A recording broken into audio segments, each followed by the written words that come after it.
हरे कृष्ण सर्वांना.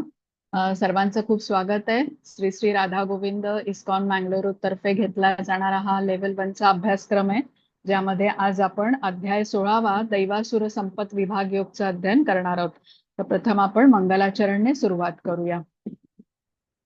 हरे कृष्ण.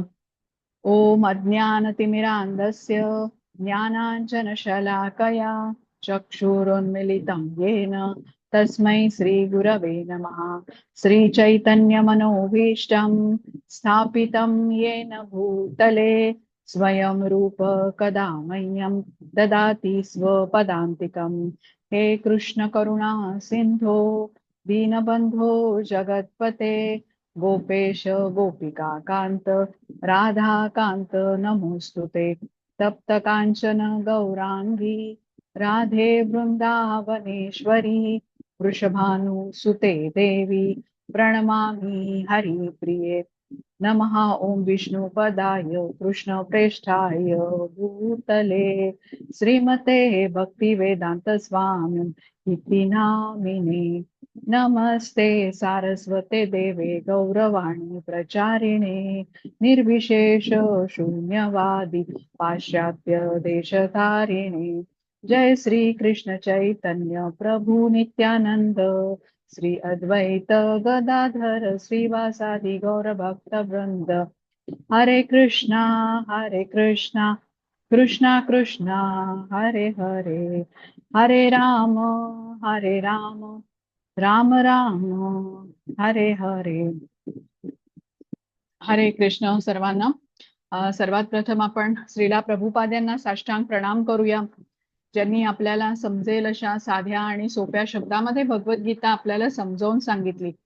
त्यांनी लिहिलेल्या साध्या सरळ भाषेमुळे भगवद्गीतेचं ज्ञान आपण ग्रहण करू शकत आहोत. श्री श्री राधा गोविंद इस्कॉन मँगलोरचे अध्यक्ष नामानिष्ठदास प्रभूजी यांनाही सादर प्रणाम करूया, ज्यांनी हा अभ्यासक्रम आपल्यासाठी बनवला, झूमद्वारे आपल्या सर्वांना उपलब्ध करून दिला. त्यामुळे घरी बसल्या या संधीचा आपण लाभ घेऊ शकतो आहोत.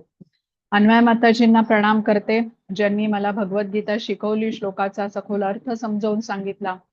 तसेच इस्कॉन मराठी टीमच्या संपूर्ण सर्व लोकांचं, सर्व भक्तांचं त्यांनाही धन्यवाद देते. आज उपस्थित असणाऱ्या सर्व भक्तांना सादर प्रणाम आणि सर्वांचं परत एकदा स्वागत. आज आपण अध्याय 16वा बघतोय, दैवासुर संपत विभाग योग. तर दैवी संपत्ती कुठली आहे, आसुरी संपत्ती कुठली आहे, याबद्दल आजच्या अध्यायामध्ये सांगितलेलं आहे. दैवी संपत्ती किंवा दैवी गुण ज्याला म्हटलेलं आहे, हे कोणते आहेत आणि हे का महत्वाचे आहेत, याबद्दलचं ज्ञान आपल्याला आजच्या अध्यायामध्ये मिळणार आहे. तसंच जे असुरी गुण आहेत, तर त्यांच्यापासून आपल्याला का बचाव केला पाहिजे आपला, ह्याचंही महत्व आपण समजून घेतो. हे जे दैवी गुण आपण म्हटलेले आहेत, हे आपल्याला मोक्षदायक म्हटले जातात. मोक्षदायक म्हणजे आध्यात्मिक दृष्ट्या आपल्याला प्रगती करण्यासाठी हे महत्वाचे आहेत. आणि जे आसुरी गुण आहेत, हे आपल्या बंधनाला आणि पतनाला कारणीभूत आहेत. तर त्यापासून आपली बचाव केला पाहिजे, या गुणांना दूर ठेवलं पाहिजे आणि दैवी गुण आपल्यामध्ये बाळगले पाहिजेत. तर सर्वात प्रथम आपण श्री श्री राधा गोविंद यांना आपण साष्टांग प्रणाम करूया, ज्यांच्या आनंदासाठी आपण जमतो इथे आणि भगवद्गीतेचं अध्ययन आपण करतो. त्यांचे आशीर्वाद घेऊन मग अध्ययन वर्गाला आपण सुरुवात करूया. कृष्ण कृपामूर्ती श्रीला प्रभुपाद यांनाही साष्टांग प्रणाम करूया, ज्यांनी एवढ्या साध्या सोप्या भाषेत आपल्याला समजेल अशा शब्दामध्ये भगवद्गीता लिहून ठेवली आहे आणि ज्यामुळे आपण हा भगवद्गीतेचं ज्ञान अतिशय सोप्या शब्दात ग्रहण करू शकतोय. तर त्यांचे आशीर्वाद घेऊन आपण पुढे जाऊया. श्रीला प्रभुपाद यांनी अनेक पुस्तकं लिहिली, इंग्रजी भाषेवर त्यांचं विशेष प्रभुत्व होतं.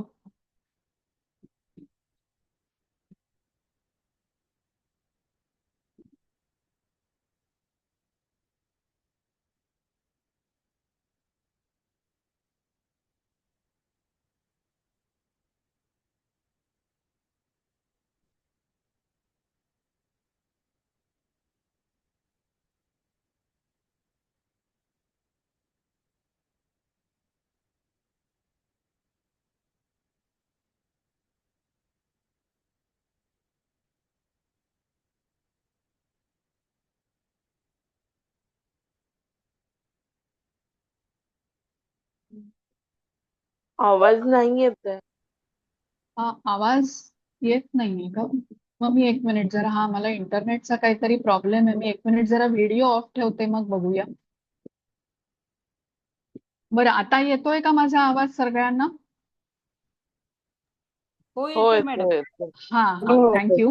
कदाचित काहीतरी इंटरनेटचा प्रॉब्लेम असल्यामुळे. बरं, हरकत नाही. मी परत एकदा सांगते. मी कुठं श्रीला प्रभुपादांबद्दल मी सांगितलेलं ऐकू आलं होतं का अजून? नाही. हा, नाही. बर बर, मी सांगते. तर श्रीला प्रभुपाद यांना आपण साष्टांग प्रणाम करूया, ज्यांनी एवढ्या साध्या सोप्या भाषेमध्ये आपल्याला भगवद्गीता समजावून सांगितली आहे. त्यामुळे हा आपण अभ्यास करू शकलो, भगवद्गीतेचं ज्ञान ग्रहण करू शकलो. श्रीला प्रभुपाद यांनी अनेक पुस्तकं लिहिली. इंग्रजी भाषेवर त्यांचं ना विशेष प्रभुत्व होतं आणि त्यांनी या शास्त्राचा प्रसार आणि प्रचार त्यासाठी पाश्चात्य देशामध्ये जाऊन केला. श्रीला प्रभुपाद यांची सर्वात मोठी देणगी म्हणजे त्यांचे ग्रंथ आहेत, आणि ज्या ग्रंथाची जी रचना आहे ना, तिथली भाषा जी आहे ती अत्यंत सुगम आहेत. आणि त्यांनी सखोल अर्थ अगदी साध्या सोप्या भाषेमध्ये समजावून सांगितलाय. त्यामुळे अत्यंत ज्ञानवर्धक असे हे ग्रंथ आहेत.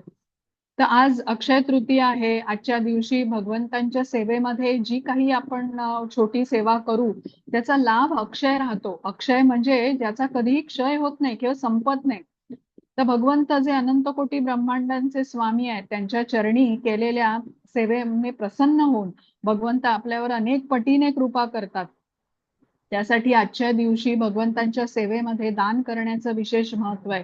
तर जी संधी आपण गमवायची नाहीये. जे शक्य आहे आपल्याला यथाशक्ती दान ते भगवंतांच्या सेवेमध्ये आपल्याला केलं पाहिजे.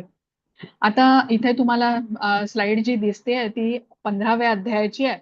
15वा अध्याय तुम्ही काल शिकला असाल तेजस्विनी माताजींकडून. आणि आज मी घेते वर्ग. आज ते माताजींना अडचण होती, त्यामुळे एक दिवस त्यांनी मला घ्यायला सांगितला होता.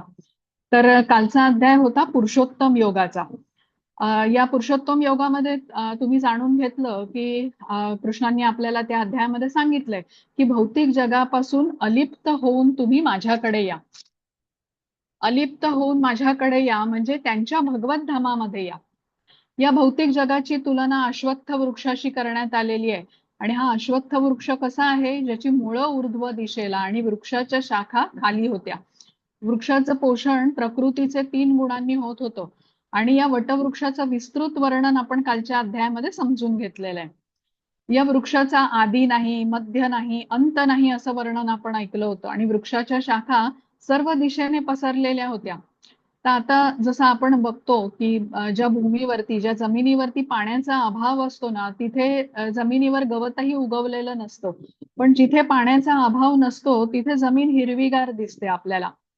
तर तसंच प्रकृतीचे काही विशिष्ट गुण ज्या प्रमाणात जिथे अधिक आहेत, तर त्या त्या प्रकारच्या जीवांच्या प्रजाती तिथे अभिव्यक्त होताना दिसतात. तुम्ही ते कालच्या अध्यायामधलं जर का चित्र तुम्ही आठवाल त्या अश्वत्थ वृक्षाचं, तर त्या अश्वत्थ वृक्षाच्या ज्या खालच्या शाखा होत्या त्यामध्ये आपण बघितलं होतं की मनुष्य आणि इतर प्राणी हे अशा जीवांच्या प्रजाती तिथे असतात. आणि वृक्षाच्या वरच्या भागामध्ये देवता, गंधर्व अशा उच्च जीवांच्या योनी आहेत. त्यानंतर कालच्या अध्यायामध्ये आपण स्थलांतराबद्दल शिकून घेतलं. स्थलांतर म्हणजे आत्म्याचं स्थलांतर. जीव आपल्या देहाचा त्याग कसा करतो, प्रकृतीच्या 3 गुणांच्या प्रभावामुळे दुसरा त्याला कसा देह प्राप्त होतो आणि त्या देहाचा उपभोग तो कसा घेतो, हे सर्व ज्ञानचक्षु ज्याच्याकडे आहेत तो पाहू शकतो. ज्ञानचक्षु म्हणजे ज्याने ज्ञान घेतलेलं आहे, प्राप्त करून घेतलेलं आहे आणि त्याला आता आत्मसाक्षात्कार झाला आहे. म्हणजेच जो विशुद्ध कृष्ण भावना भावित भक्ती सेवेमध्ये संलग्न आहे, असा भक्तियोगी आत्म्याचं देहांतर कसं होतं हे समजू शकतो. पण ज्याची चेतना अविकसित आहे, तो प्रकृतीच्या 3 गुणांच्या प्रभावाखाली विशिष्ट परिस्थितीमध्ये राहून इंद्रिय तृप्तीच्या भ्रमाखाली अनेक सुख दुःख भोगतोय. आणि असा व्यक्ती मात्र प्रयत्न करूनही हे आत्म्याच्या स्थलांतराबद्दल काही जाणू शकत नाही. तसंच कालच्या अध्यायामध्ये आपण समजून घेतलं की कृष्ण हे आपले पालनकर्ता आहेत. म्हणजे स्थूल शरीराचं आणि सूक्ष्म शरीराचं कसं पोषण करतात हे आपण समजून घेतलं. चंद्र, सूर्य, अग्नी यांचं तेज कृष्णांपासून आहे. आणि चंद्र, सूर्य आणि अग्नी यांच्या सहाय्या वाचून कोणी प्राणी जगू शकत नाही. तर कृष्णांच्या कृपेमुळेच आपण सर्व जिवंत आहोत. तसंच कृष्ण प्रत्येक ग्रहलोकात प्रवेश करतात आणि त्यांच्या शक्तीमुळेच सर्व ग्रह हे अंतरिक्षामध्ये एका विशिष्ट कक्षेमध्ये तरंगत असतात. तर हे सगळं महत्व आपण जाणून घेतलं. आता 15व्या अध्यायाचं काय सार होतं असं तुम्हाला विचारलं किंवा 15व्या अध्यायातलं कुठली महत्वाची गोष्ट तुम्ही शिकलात, तर तुम्ही एखादी गोष्ट सांगू शकाल का? ह्याच्यापैकी प्रयत्न करा बरं.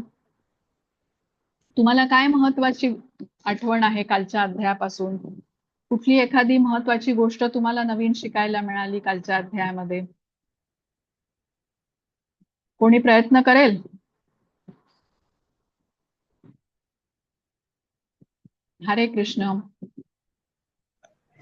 बरं, कालच्या इच्छांची अध्यायाचं शक्ती आहे नाव ती काय नष्ट होतं? करणे. हा, वसुधा माताजी हरे कृष्ण. काय हा, म्हणतात? इच्छांची शक्ती आहे ती नष्ट करणे आपल्याला जीवनातली. हा, इच्छांची शक्ती नष्ट करणे. बरं, आणि अजून कोणाचं काय सांगायचंय? कोणाला काय सांगायचंय? अंजली माताजी, अश्विनी माताजी, भगवत आई. भक्ती हे आपलं ध्येय असलं पाहिजे. हा, भगवत भक्तीत आहेच. आता आपण सगळे श्लोक भक्ती योगाच्या दरम्यान शिकतो आहे. पण 15व्या अध्यायाचं वैशिष्ट्य काय आहे? माताजी मी सांगू? हो, सांगा ना. ज्याप्रमाणे वारा आपल्या बरोबर गंध जरा लांबपर्यंत घेऊन जात असतो, तसं हो. एक शरीर सोडून आपला आत्मा सूक्ष्म शरीर म्हणजे मन, बुद्धी, अहंकार हे फक्त आपल्या सोबत घेऊन जातो. पहिले खूप शरीराचा सुंदर. त्याग करून सूक्ष्म सूक्ष्म शरीर जर कृष्णाठाई असेल तर अहंकार मिथ्या. हा, जर आपला आत्मा कृष्णाचा दास असेल तर आत्मा ते अहंकार मन, बुद्धी, अहंकार आपल्या सोबत कार घेऊन पुढे जातो. जातो. बरोबर, खूप छान माताजींनी सांगितलंय. अजून कोणाला प्रयत्न करायचा आहे? बरं, आता कालच्या अध्यायाचं नाव बघा. पहिल्यांदा पुरुषोत्तम योग असं होतं. आपण समजून घेतलं होतं कालच्या अध्यायामध्ये आपण या भौतिक जगामध्ये अडकलेलो आहोत आणि भौतिक जगाचं कसं आहे, दलदलीसारखं आहे आणि म्हणूनच अडकलो असं म्हटलंय. आणि त्याचं कारण म्हणजे जसं माताजींनी सांगितलं, आत्म्याच्या अनेक इच्छा आहेत, कामना आहेत, त्या पूर्ण करण्यासाठी आता आत्म्याला दुसरं शरीर मिळतं. या असंख्य इच्छा पूर्ण करताना कर्मबंधनात अधिकच गुरफटायला होतं. म्हणजे या भौतिक जगातून सुटकाच होत नाही, म्हणून ते दलदलीसारखं म्हटलंय. इथेच अडकून पडतो आपण. पण कृष्णांनी यातून सुटकेचा मार्ग पण आपल्याला दिलाय. काय मार्ग सांगितला? की तुम्ही ज्ञान घ्या. ज्ञानाने तुम्हाला स्पष्टपणे समजेल की हे भौतिक जगाचं स्वरूप कसं आहे, आध्यात्मिक जगाचं स्वरूप हे भौतिक जगापासून कसं वेगळं आहे. म्हणजेच ज्ञानाने मार्ग मिळेल, ज्याद्वारे भौतिकाकडे आपण अनासक्त होऊ आणि कृष्णांच्या बरोबर जोडून घेऊन आपली प्रगती ऊर्ध्व दिशेने म्हणजे कृष्णधामाकडे करू शकतो. ऊर्ध्व दिशेने प्रगती करणं नेहमी अवघड असतं बघा. प्रयत्न करावे लागतात आपल्याला. पण अधोगती कशी आहे? पटकन होते. उतारावरून जसा धोंडा घरंगळत येतो आणि तसंच आत्म्याचं पतन होतं. पतन होतं म्हणजे काय? प्राण्याच्या, कृमी, कीटक, वृक्ष अशा नीच प्रजातीमध्ये जन्म मिळतो आणि प्राण्यांच्या शरीरात जन्म मिळाला की चेतनेचा विकास खुंटतो. मग परत कधी मनुष्य जन्म मिळणार, कधी तो या विकासाचे प्रयत्न करणार, हे काही सांगता येत नाही. म्हणून आता जो मनुष्य जन्म आपल्याला मिळालेला आहे, या जन्माचं सार्थक करून घेणं हे आपल्या हिताचं आहे. त्यासाठी कृष्ण भावनेशी जोडून घेऊन नियमितपणे जप करणं, श्रवणम, कीर्तनम, स्मरणम करीत आपल्याला आपल्या आत्म्याच्या अधोगतीपासून आपण आत्म्याचा बचाव करू शकतो. तर हे कालच्या अध्यायाचं महत्व आपण समजून घेतलं. आता आपण आज बघतो आहोत तो दैवासुर संपत विभाग योग म्हणजे 16वा अध्याय. आता या अध्यायामध्ये आपण काय शिकतोय, तर जीवात्म्याला एखादं शरीर का प्राप्त होतं? कारण त्या शरीराच्या द्वारे तो त्याच्या वासना पूर्ण करू शकतो. त्या वासना पूर्तीसाठी ते शरीर त्याला अनुकूल असं असतं. म्हणजे त्या शरीराची रचना तशी असते. जसं आता वाघ आहे बघा, हिंस्त्र प्राणी आहे, जंगलामध्ये राहतो आणि शिकार करतो तो. तर त्याचं शरीर हे शिकार करण्यासाठी त्याच्यामध्ये उपयुक्त गोष्टी असतात. चपळता असते, झडप घालण्याची क्षमता असते, तीक्ष्ण नजर असते त्याचे कान पण म्हणजे व्यवस्थित आपल्यापेक्षा जास्त त्यांची ऐकण्याची क्षमता असते. त्याचा जबडा, त्यातले दात, त्याचे पंजे, नख हे सर्व काही रचना अशा प्रकारे बनलेली आहे की ती त्याला उपयुक्त असते. पण मग माणसाचं शरीर असं आहे का? तर नाही, खूप फरक आहे रचनेमध्ये. म्हणजेच मनुष्याच्या शरीराने साध्य करायचा हेतू पण वेगळा असणार. जशी आता एखादी मर्सिडीज किंवा BMW सारखी गाडी असेल तर ती खूप खडबडीत खड्डे असलेल्या किंवा कच्च्या रस्त्यावर घेऊन जाण्यासाठी ती बनलेली नाहीये. अशा ठिकाणी आपण ट्रॅक्टर घेऊन जाऊ शकतो.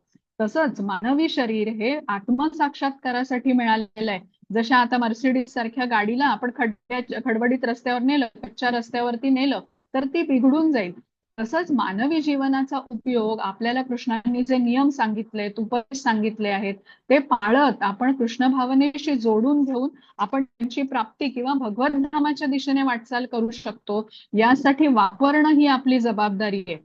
म्हणजे मनुष्य देह का मिळालाय, तर या जन्मामध्ये आपण जिज्ञासा करू शकतो, ज्ञान प्राप्त करू शकतो, ज्याद्वारे या भौतिक जगातून आपली सुटका करून घेऊ शकतो.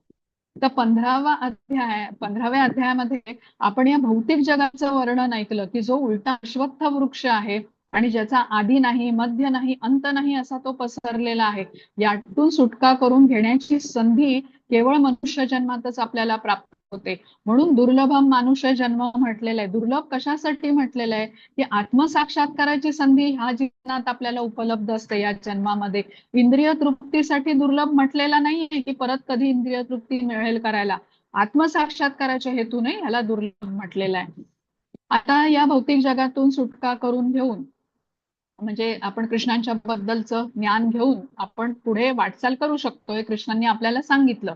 आता ह्याबद्दलचं हे जे ज्ञान असतं ते कुठे प्राप्त होतं, तर वेदांमध्ये प्राप्त होतं. तर कृष्णांनी हे वेदाचं ज्ञान प्रथम ब्रह्मदेवाला दिलं. वेदांचं सार उपनिषद आहेत जी अनेक ऋषी मुनींनी लिहून ठेवलेली आहेत. पण आपल्या आयुर्मर्यादेमुळे ही उपनिषदांचा अभ्यास करणं हे आपल्याला शक्य नाही. या सगळ्या उपनिषदांचं सार म्हणजे भगवद्गीता, गीतोपनिषद असंच म्हणतात, जी कृष्णांनी अर्जुनाला सांगितली. तीही आपल्याला समजली नसती, कारण आता आपण बघा कलियुगामध्ये आहोत आणि कलियुगाच्या माणसाचं वर्णन श्रीमद भागवतम मध्ये कसं आलेलं आहे. मंद भाग्य, मंद बुद्धी, अल्पायू, भांडखोर, सहजपणे विचलित होणारी अशी असतात ही कलियुगातली माणसं, असं वर्णन आलेलं आहे. पण श्रीला प्रभुपाद यांच्यासारख्या शुद्ध भक्तांनी अतिशय साध्या सोप्या शब्दामध्ये आपल्याला भगवद्गीतेचा अर्थ समजावून सांगितलाय. तर जसं लहान मुलं असतात ना, 6-7 महिन्याचं बाळ झालं की बघा आई त्याला जेव्हा अन्न खायला सुरुवात करते द्यायला, तर ती कसं करते, तर मऊ भात एकदम मुरडून किंवा मिक्सर मधून काढून त्याला भरवते. म्हणजे काय, ते बाळ ज्या प्रकारे खाऊ शकेल तशा स्वरूपात ती अन्न ते तयार करते. तसंच श्रीला प्रभुपाद यांनी आपली बुद्धी ग्रहण करू शकेल अशा साध्या सरळ शब्दामध्ये ही भगवद्गीता आपल्याला समजावून सांगितली. तर इथे आपण काय लक्षात ठेवायचं आहे की हे मनुष्य जीवन किंवा शरीर हे आपल्याला कशासाठी मिळालंय, ते आध्यात्मिक जीवन जगण्यासाठी मिळालेलं आहे. आणि या 15वा आणि 16वा अध्याय या दोन्ही मधली लिंक कुठली आहे, तर या अश्वत्थ वृक्षाच्या ज्या खालच्या शाखा आहेत त्याच्यामध्ये जिथे आपण बघितलं होतं चित्रामध्ये मनुष्य आणि इतर प्राणी आहेत, इथे पूर्ण अज्ञान आहे. मग कोणाला जर का गोलोकाची प्राप्ती करायची असेल तर ऊर्ध्व दिशेने प्रगती करावी लागेल. त्यासाठी हे जे दैवी गुण आहेत ना ते आपल्याला या अध्यायामध्ये सांगितलेले आहेत. एकूण 26 दैवी गुणांचं वर्णन इथे आपल्याला सांगितलेलं आहे.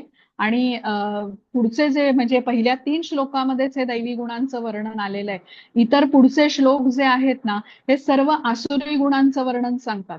आसुरी गुण कसे आहेत, आपल्या पतनाला कारणीभूत होणारे आहेत आणि जीव अधिकाधिक कृष्णांपासून दूर जातो हे आसुरी गुण बाळगल्याने, या गुणांच्या प्रभावाने. पण कृष्ण कृपा सिंधू आहेत आणि त्यांना हवं आहे की आपण भौतिकामधून आपली सुटका करून घेऊन त्यांच्या भगवत धामामध्ये यावं. या दुःखालयम अशाश्वतम मधून आपली कायमची सुटका व्हावी. त्यासाठी इथे सविस्तरपणे त्यांनी या आसुरी गुणांबद्दल वर्णन केलेलं आहे, जे बाळगल्याने आपल्या बरोबर काय परिणाम होणार आहेत या धोक्याचा इशारा पण आपल्याला दिलेला आहे. पण स्वातंत्र्यही आपल्याला दिलेलं आहे की आपल्यालाच ठरवायचंय की हे आसुरी गुण बाळगायचे आहेत आपल्यामध्ये आणि पतनाच्या दिशेने जायचं आहे का दैवी गुण जोपासून आपल्याला ऊर्ध्व प्रगती करायची आहे. कोण वाचेल? हरे कृष्ण. अनुवाद कोण वाचेल तुमच्यापैकी? स्क्रीनवरती दिसतोय बघा तुम्हाला. हा, हरे कृष्ण.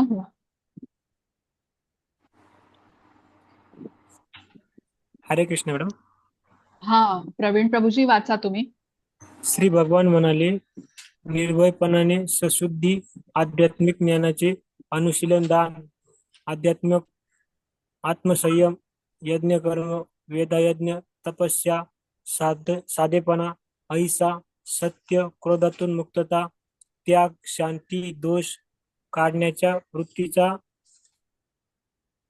तिटकारा, तिटकारा. सर्व जीवांच्या प्रती दयाभाव, लोभ विहीनता, सम्यता, विनयशीलपणा,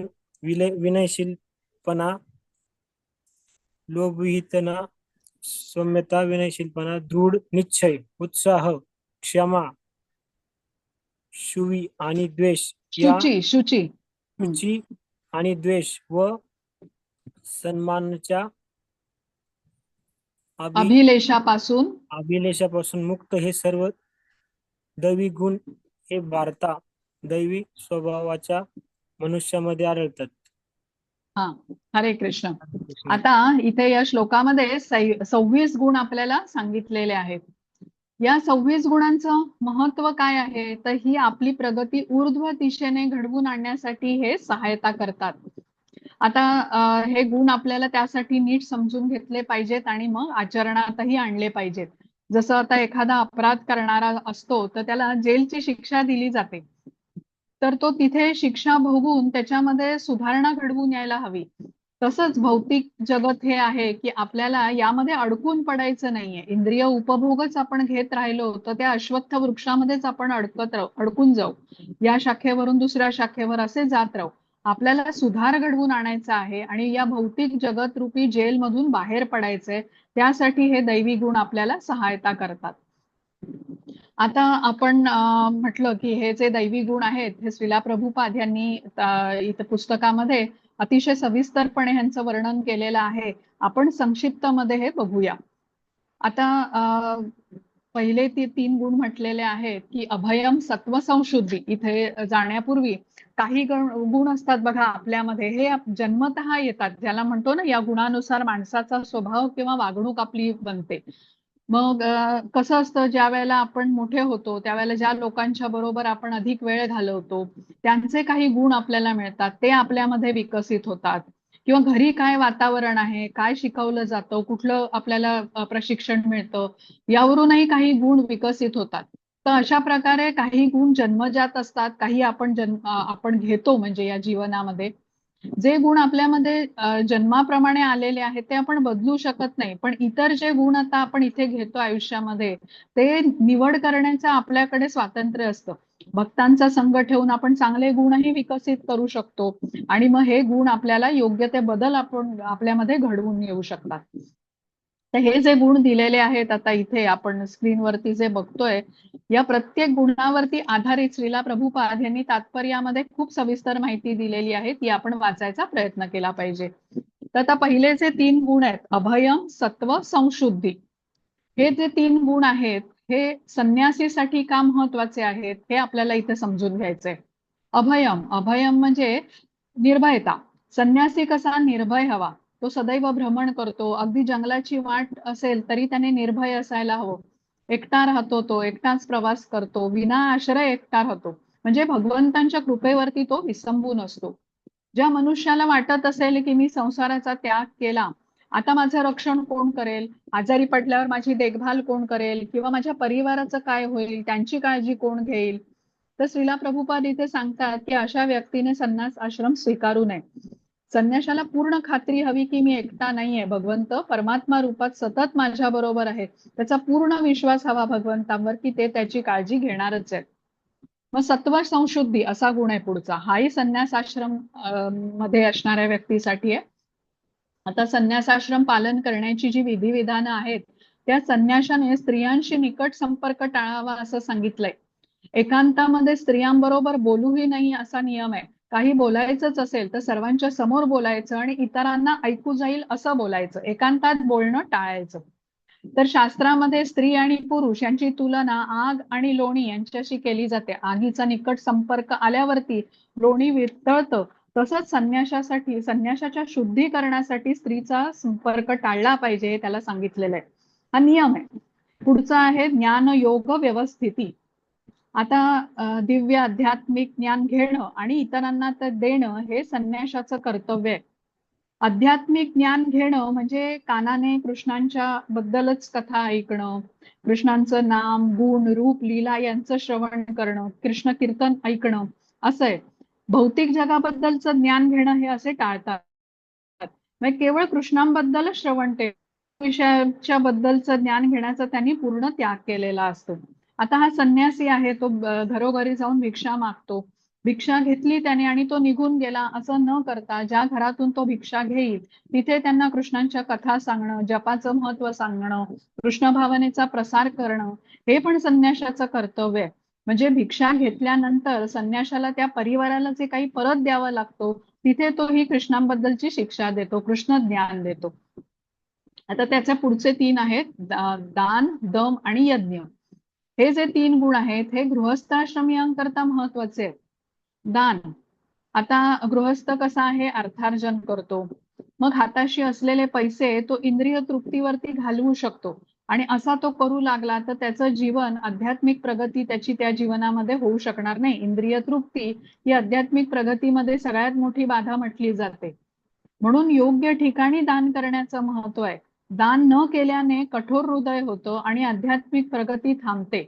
आध्यात्मिक प्रगती म्हणजे भक्ताच्या हृदयामध्ये कशी कृतज्ञता हवी, नम्रता हवी, दुसऱ्याचं दुःख समजण्याची क्षमता हवी, हृदय कोमल हवं.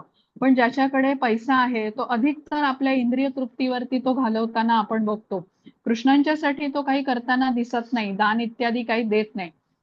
आणि दान कसं केलं पाहिजे याचंही महत्व आहे. सत्वगुणामध्ये दान केलं पाहिजे, योग्य व्यक्तीला केलं पाहिजे. रजोगुणात किंवा तमोगुणामध्ये दान करू नये असं सांगितलेलं आहे. म्हणजे कोणी मित्राला आपल्या दारूची बाटली भेट म्हणून दिली तर हे तमोगुणी दान झालं. तसंच आपलं नाव व्हावं, यश मिळावं, यश वाढावं म्हणून जे केलेलं दान असतं अहंकाराच्या भावनेने ते रजोगुणी दान म्हटलं जातं. सत्वगुणी दान म्हणजे काय, की कुठल्याही प्रत्युपकाराची अपेक्षा न ठेवता चित्तशुद्धीसाठी केलेलं दान. आता श्रीला प्रभुपाद आपल्याला सांगतात की जे गृहस्थ आता अर्थार्जन करतात त्यांनी आपल्या उत्पन्नाचा काही भाग हा नियमितपणे भगवत सेवेमध्ये आपल्याला द्यायला पाहिजे. मग हे कसं करू शकतो आपण, तर कृष्णांना अर्पण करून आपण प्रसाद वाटप करू शकतो, भगवद्गीता विकत घेऊन इतरांना ते भेटमध्ये देऊ शकतो, किंवा जे प्रचार प्रसार करतात त्यांच्या कार्यामध्ये मदत करू शकतो. इस्कॉन मंदिरामध्ये मंदिराची उभारणी आहे किंवा उत्सवासाठी दान देऊ शकतो. तर ही सगळी आध्यात्मिक कार्य आहेत बघा, दिव्य कार्य आहेत. आणि जसं आता आपण अक्षय तृतीयेचं महत्व समजून घेतोय, आज अक्षय तृतीय आहे, आज भगवंतांच्या सेवेमध्ये दान करण्याचा लाभ आहे, अनेक पटीने आपल्याला त्याचा लाभ प्राप्त होणार आहे. अक्षय म्हणजे ज्याचा क्षय होत नाही. तर अशा ठिकाणी जेव्हा आपण हे दान देतो तेव्हा ही सगळी दिव्य कार्य म्हटली जातात आणि या कार्याला मदत करून आपलं धनही पवित्र होतं. गृहस्थाने जेव्हा धनाचा संचय केला जातो, गृहस्थ जेव्हा धनाचा संचय करतो, दान इत्यादी करत नाही, तेव्हा तो इंद्रिय तृप्तीकडे वळतो आणि लक्ष्मी कशी चंचल म्हटली जाते म्हणजे कुठेतरी ती जाणारच. तर त्याच्या हातून मग इंद्रिय तृप्ती करताना काही पापकर्म घडू शकतात, आध्यात्मिक प्रगती त्याची संपते, अधोगतीच्या दिशेने तो वाटचाल करतो. तर इथे लक्षात ठेवायला पाहिजे आपल्याला की कृष्णांची कृपा आपल्याला हवी असेल आणि आपलं हृदय जर का कोमल व्हायचं असेल तर धनाची आसक्ती ठेवून आपल्याला चालणार नाही, योग्य ठिकाणी दान करण्याचं त्यासाठी महत्व आहे. मग दम हा पुढचा नियम आहे, गुण आहे. तर दम म्हणजे काय, आत्मसंयम. आता गृहस्थाश्रमीय मनुष्य आपण म्हटलं अर्थार्जन करतो आणि कमावलेले पैसे तो इंद्रिय तृप्तीवरती खर्च करू शकतो, म्हणून संयम हवा. तर श्रीला प्रभुपाद यांनी जे भक्तीचे 4 नियम आपल्याला नियामक तत्व म्हणतात ती पाळायला सांगितली आहे, याचं इथे खूप महत्व आहे बघा. आठवत आहेत का तुम्हाला 4 नियामक तत्व भक्तीची? वसुधा माताजी, हरे कृष्ण, तुम्हाला आठवतात? हो माताजी, मद्यपान न करणे, मांसाहार न हा करणे, जुगार न खेळणे, अनैतिक हा संबंध न ठेवणे. हरे कृष्ण हा माताजी. बरोबर, हरे कृष्ण. मांसाहार न करणे, अवैध मार्गाने अर्थार्जन करायचं नाही म्हणजे जुगार इत्यादी खेळायचा नाही, नशा करायची नाही आणि अवैध स्त्री संबंध ठेवायचे नाही. आता आत्मसंयम म्हणजे इंद्रियांना संयमित ठेवणे. आता इथे असंही सांगितलेलं आहे या नियमामध्ये की आपण जन्माला घातलेल्या मुलांना कृष्ण भावनेमध्ये आणणं हे पण आपलं कर्तव्य आहे. तर मगाशी आपण जसं म्हटलो ना, काही गुण आपल्यामध्ये जन्मतः असतात. तर ज्या वेळेला माता पिता दोघंही कृष्ण भावना भावित असतात, जप करत असतात, मंदिरामध्ये सेवा करत असतात, तर त्यांच्या मुलांमध्येही हे दैवी गुण आपल्याला दिसतात. आता पुढचा गुण आहे यज्ञ. कलियुगासाठी नाम जप हा यज्ञ कर्म म्हटलेला आहे. तर सर्वांनी एकत्र संकीर्तन यज्ञ आपण करू शकतो आणि गृहस्थांना हे करण्यास सांगितलेलं आहे. आता त्याच्या पुढचा गुण आहे स्वाध्याय. हा ब्रह्मचारींसाठी खूप महत्वाचा गुण आहे. वैदिक ग्रंथांचं अध्ययन त्यांनी चांगल्या प्रकारे केलं पाहिजे. एकच मिनिट. वैदिक ज्ञानाचं अध्ययन त्यांनी चांगल्या प्रकारे केलं पाहिजे. प्रमाणित आध्यात्मिक गुरूंच्या सेवेमध्ये राहून त्यांनी हे ज्ञान व्यवस्थितपणे संपादन केलं पाहिजे. त्याच्यानंतर पुढचा गुण आहे तपस्या. हा गुण वानप्रस्थीयांसाठी खूप महत्वाचा म्हटलेला आहे. वानप्रस्थी म्हणजे काय की 50व्या वयाच्या नंतर आता मुलं मोठी झालेली असतात, ते त्यांच्या आयुष्यामध्ये सेटल झालेले असतात. मग अशा वेळेला पती पत्नी दोघांनीही आध्यात्मिक जीवनाकडे वळायला पाहिजे. म्हणजे सगळं सोडून नाही द्यायचं, पण जास्त वेळ आपण मंदिरामध्ये देऊ शकतो, तिथे प्रसाद घेऊ शकतो, ज्ञान घेऊन इतरांना देऊ शकतो, अनेक सेवेमध्ये आपण आपल्याला जोडून घेऊ शकतो. आता निवृत्त मनुष्याने आयुष्यभर गृहस्थाश्रमी राहू नये असंही श्रीला प्रभुपद यांनी तात्पर्यामध्ये उल्लेख केलेला आहे.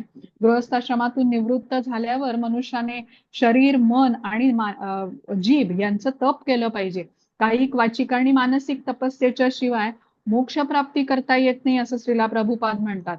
आता मानसिक तप म्हणजे काय? तर मनाला कृष्णांच्या स्मरणामध्ये लीन करायचं, सतत कृष्णांचं स्मरण यायला पाहिजे. येन केन प्रकारेण आपल्याला मनहा कृष्ण निवेश आहेत, म्हणजे कृष्णांचं स्मरण यायला पाहिजे. कायिक तप म्हणजे काय? शरीराला किंवा भक्तीच्या कार्यामध्ये गुंतवणं, जसं की मंदिरामध्ये आपण विविध सेवा करतो त्याच्यामध्ये स्वतःला जोडून घेणं. वाचिक तप म्हणजे काय? वाणीने कृष्ण भक्तीचा प्रसार करणं, जप करणं, कृष्णांच्या कथा सांगणं, कीर्तन करणं. तर असे अनेक आपल्याला पर्याय उपलब्ध आहेत. त्याच्या पुढचा गुण आहे आर्जवम. आर्जवम म्हणजे काय? तर सरळपणा. आता हा गुण सर्वांच्याच अंगी हवा. सर्वांकडे आपला व्यवहार चांगला असावा, सदाचारी असावा आपण. त्या पुढचा गुण आहे अहिंसा. अहिंसा म्हणजे काय? परजीवांना क्लेश न देणे, कोणाची हत्या न करणे किंवा कोणाला इजा होईल अशी कृती न करणे, हे तर आहेच, पण सर्व जीवांना कृष्ण भावनेचा लाभ देणे हा पण अर्थ आहे. आता बद्ध जीव कसा आहे? कृष्णांच्या विस्मरणामध्ये आहे, त्यामुळे तो भौतिक जगामध्ये दुःख भोगतोय. अशा जीवाला दुःखातून बाहेर निघण्याचा मार्ग देणे म्हणजेच कृष्ण भावनेचा प्रसार करणे, म्हणजे ही त्या आत्म्याच्या प्रती अहिंसा झाली. तर सर्वात प्रथम आपण स्वतःला कृष्ण भावना द्यायची, नियमितपणे भगवद्गीता, श्रीमद भागवतमचं पठण श्रवण करायचं आणि मग इतरांनाही त्याचा प्रसार करायचा. पुढचा गुण आहे सत्यम. आता श्रीला प्रभुपाद सांगतात, सत्यम म्हणजे जे ज्ञान तुम्ही परंपरेतून घेतलेलं आहे त्याचाच प्रसार करायचा. आपल्या मनातल्या गोष्टी आपल्याला असा अर्थ समजला म्हणून त्या सत्याचं विकृतीकरण करायचं नाही. प्रमाणित आध्यात्मिक गुरूंकडून घेतलेलं जे ज्ञान आहे ते जसंच्या तसं आपल्याला सांगता आलं पाहिजे. त्यासाठी परंपरेतून आलेल्या गुरूंकडूनच श्रवण करायला पाहिजे. वेदांचं ज्ञान, शास्त्राचं ज्ञान हे मिसइंटरप्रिट करायचं नाही. पुढचा गुण आहे अक्रोध. क्रोधाला नियंत्रित करणं. अक्रोध म्हणजे अनावश्यक क्रोध केल्याने आपलं शरीर दूषित होतं, पशुतुल्य वृत्ती आपल्यामध्ये येते, म्हणून क्रोधावरती नियंत्रण असायला हवं. आणि जेव्हा आपण क्रोध करतो तेव्हा आपल्या शरीरामध्ये काही रसायनं अशी तयार होतात ज्याने आपल्या शरीरावरती दुष्परिणाम होतो. म्हणजे आपण राग दुसऱ्यावर काढत असतो, पण त्याचा पहिला दुष्परिणाम हा आपल्यावरच होत असतो. जसं आपण म्हणतो ना, कोणावरती फेकण्यासाठी जळता निखारा आपण उचलला, हातामध्ये घेतला, तर प्रथम आपला हात जळतो. तसंच क्रोध आल्याने आपलंच नुकसान होतं. आणि क्रोध येण्याच्या मागचं कारण काय आहे बरं? कोणी सांगेल? क्रोध येण्याच्या आपल्या मागचं इच्छेविरुद्ध घटना घडणे. हा, बरोबर. म्हणजे काम आहे, इच्छा आहे म्हणजे काम आहे, हो ना. तर काम किंवा कामेच्छा ह्या रजोगुणाचा प्रभाव झाला म्हणून आपल्याला क्रोध येतो. त्या इच्छा जेव्हा पूर्ण होत नाही त्यावेळेला आपल्याला क्रोध येतो. आता त्याच्या पुढचा गुण आहे अपैशुनम. अपैशुनम म्हणजे इतरांमध्ये दोष पाहणे. आता काही म्हणजे पाहू नये आपण असं म्हटलेलं आहे. आता काही लोकांची ही सवय असते की टीका करणं किंवा गरज उगीच कोणावरती वाईट बोलणं, तर असं आपण करू नये असं सांगितलेलं आहे आपल्याला. पण शिक्षक आहेत किंवा जे गुरु आहेत हे आपल्या शिष्यांमधला दोष दाखवतात. आई वडील आपल्या मुलांना त्यांचे दोष दाखवतात, म्हणजे हे करू नकोस ते करू नकोस असं सांगतात, हे त्यांच्या भल्यासाठी असतं. पण आपण इतरत्र हे असं करू नये, टीका करणं वगैरे हे चुकीचं कोणाला ठरवू नये आपण. आता अचापलम म्हणजे आपल्याला दृढ निश्चयी असायला हवं. आता आपण प्रयत्न करतो कार्य करण्याचे, पण त्यावेळेला आपल्याला प्रत्येक वेळेला यश येईलच असं नाही. मग यश नाही आलं तर आपण निराश होऊ नये, धैर्याने प्रयत्न सुरू ठेवावे, खचून जाऊ नये, दुःखी होऊ नये, हे आपल्याला सांगितलेलं आहे. त्याच्या पुढचा गुण आहे तेजस. हा क्षत्रियांच्यासाठी महत्वाचा आहे. आता क्षत्रियांना जिथे हिंसा करणं आवश्यक आहे तिथून त्यांनी मागे हटता कामा नये. तसंच जो शरणागत आहे त्याला त्यांनी सुरक्षा द्यायला हवी. तर छोट्या अपराधांना क्षत्रिय क्षमा करू शकतो हे आपल्याला सांगितलेलं आहे. अलोलुप्तम म्हणजे लोभी असू नये. लोभी कोण आहे? जो दान करत नाही, केवळ संचय करतो, धनाचा संग्रह करतो, एकत्र करतो, पण कोणाला देत नाही. आता मधमाशी बघा, कुठून कुठून मध गोळा करून आणते, लांब लांब जाते फुलांवरती मध गोळा करायला, शोषून घेते आणि पोळ्यात येऊन ती जमा करते. आणि बघता बघता ते पोळं मधाने असं भरून जातं. आणि शेतकरी जेव्हा बघतो की हे पोळं भरून गेलंय मधाने, मशाल घेऊन येतो, झाडावर चढतो, मधमाशांना पळवून लावतो आणि पोळं काढून नेतो. तसंच माणसं काय करतात, तऱ्हेतऱ्हेचे उद्योग करून बँकमध्ये पैसे जमा करतात, रोज संचय करतात ते, आणि मग एक दिवस त्यांचा मृत्यू होतो. ते धन दुसऱ्याच कोणाला तरी प्राप्त होतं. म्हणजे पैसा तरी त्याला सोडून जाईल किंवा त्याला पैशाला सोडावं लागेल. आता कधी कोणी व्यक्ती धन लुबाडून नेईल त्याचं, आणि असं नाही झालं, लुबाडून घेतलं नाही, तर मृत्यू समयी तोच पैशाला सोडतो. तर त्यासाठी दान करण्याचं योग्य वेळी आणि योग्य व्यक्तीला किंवा योग्य ठिकाणी दान करण्याचं हे महत्व आहे. धनसंचयाने हृदय कठोर होतं, आध्यात्मिक प्रगतीमध्ये ते बाधा बनतं. त्याच्या पुढचं आहे मार्दवम म्हणजे सौम्यता. सगळीकडे सगळ्यांकडे व्यवहार आपला नेहमी चांगला हवा. आता ही म्हणजे विनयशीलता, आपली वागणूक योग्य हवी, योग्य वाणी असायला हवी, सगळ्यांकडे सदाचारी वागणूक हवी. धृती म्हणजे काय? धैर्य. कठीण परिस्थितीमध्येही आपल्याला धैर्य ठेवायला हवं. त्याच्या पुढचा गुण आहे शौचम म्हणजे बाह्य शुद्धतेसाठी आपण स्नान करतो, आणि मनाचा किंवा अंतर्गत शौचम हे आपलं कशाने होतं? नामजप केल्याने होतं. त्याने आपल्यातले अनर्थ निघून जातात, हृदय शुद्धी होते. आता कुठले कुठले आपल्यामध्ये अनर्थ आहेत सांगा बरं. तुम्ही अनर्थांबद्दल ऐकलं असेल ना, कुठले अनर्थ आहेत? षड्रिपू ज्याला म्हटलं जातं ना, 6 अनर्थ आहेत आपल्यामध्ये. काम, क्रोध, लोभ, इच्छा, मोह.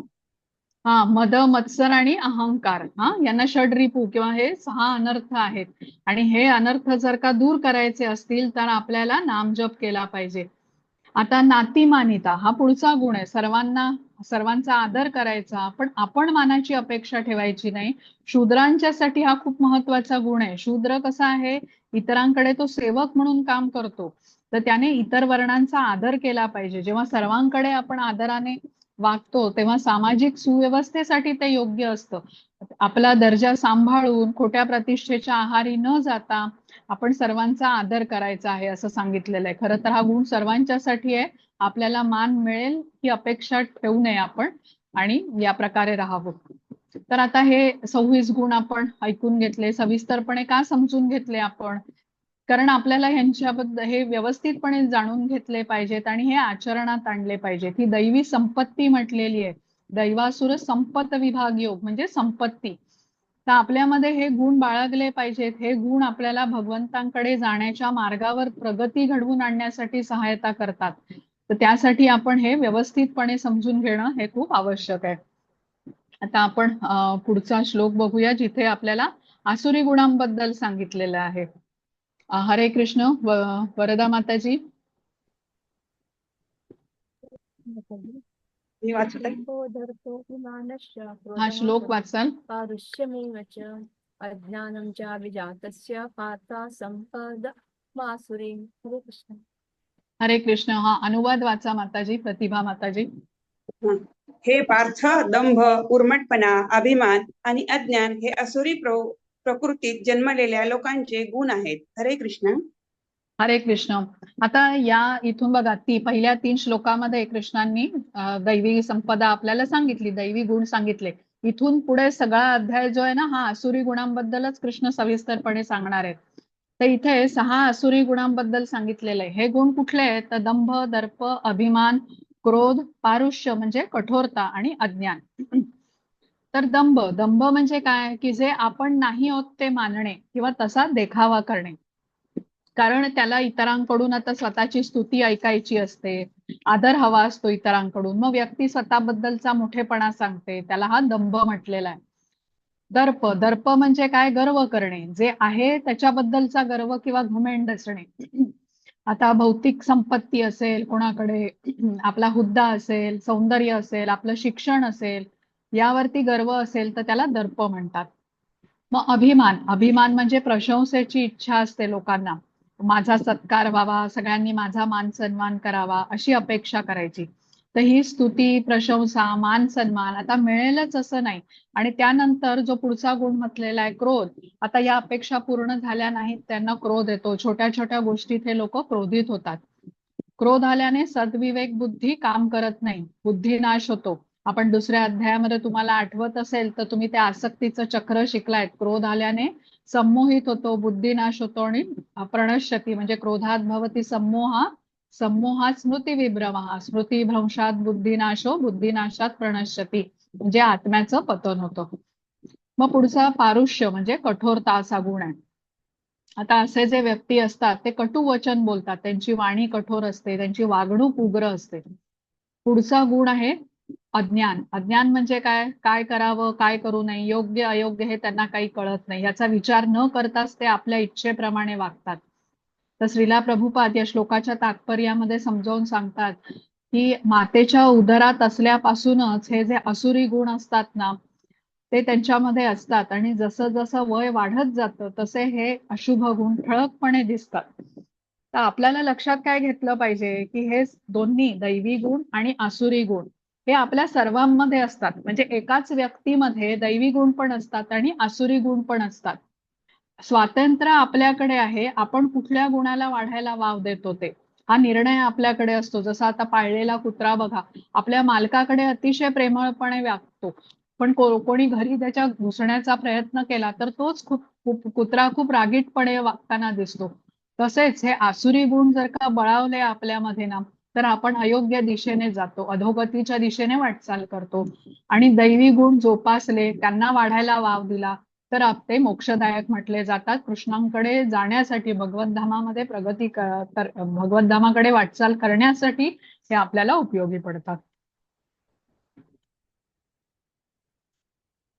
हा, हरे कृष्ण. वरदा माताजी. देवी संपद विमोक्षाय निबंधाय सुरीमता माशुचा संपदम दैवी अभिजातोऽसि पांडव. हरे कृष्ण. हरे कृष्ण. वाचू? हो, वाचा वाचा माताजी. दैवी गुण मोक्षदायक असतात तर असुरी गुण बंधनकारक असतात. हे पांडवा, तू चिंता करू नकोस, कारण तू दैवी गुणासह जन्मलेला आहेस. हरे कृष्ण. हरे कृष्ण. आता आसुरी गुणांचं वर्णन ऐकल्यानंतर अर्जुनाच्या मनामध्ये शंका येते की मी तर आता युद्ध करणार आहे, भीष्मदेव आहेत, द्रोणाचार्य आहेत, अशा सन्माननीय व्यक्ती, गुरुजनांना मी मारणार आहे, मग मी आसुरी प्रवृत्तींचा आहे का? तर यावरती हे कृष्ण उत्तर देत आहेत. कृष्ण अर्जुनाला सांगतात की तू चिंता करू नकोस अर्जुना, कारण तू दैवी गुणांसह जन्मलेला आहेस. आता इथे म्हटलंय ना माशुच, माशुच म्हणजे घाबरू नकोस. तर कृष्ण इथे अर्जुनाला आश्वासित करतायत की तू दैवी गुणासह जन्मलेला आहेस, तू युद्धात भाग घेत असलास तरी तू आसुरी वृत्तीचा नाहीयेस, तू सारासार विचार करतो आहेस, तू माझ्या आदेशाचं पालन करतोयस, खोटी प्रतिष्ठा, क्रोध ह्याच्या आहारी तू जाऊन हे युद्ध करत नाहीयेस. क्षत्रियांच्यासाठी युद्ध करणं, शत्रूवरती बाण सोडणं हे दैवी गुण आहेत. क्षत्रिय कर्तव्यापासून परावृत्त होणं हा आसुरी गुण आहे. तर म्हणून कृष्ण अशा प्रकारे अर्जुनाला समजवतात की वर्णाश्रम धर्माचं नियमांचं तू पालन करतोयस, जो दैवी गुण आहे, त्यामुळे तू विलाप करू नकोस.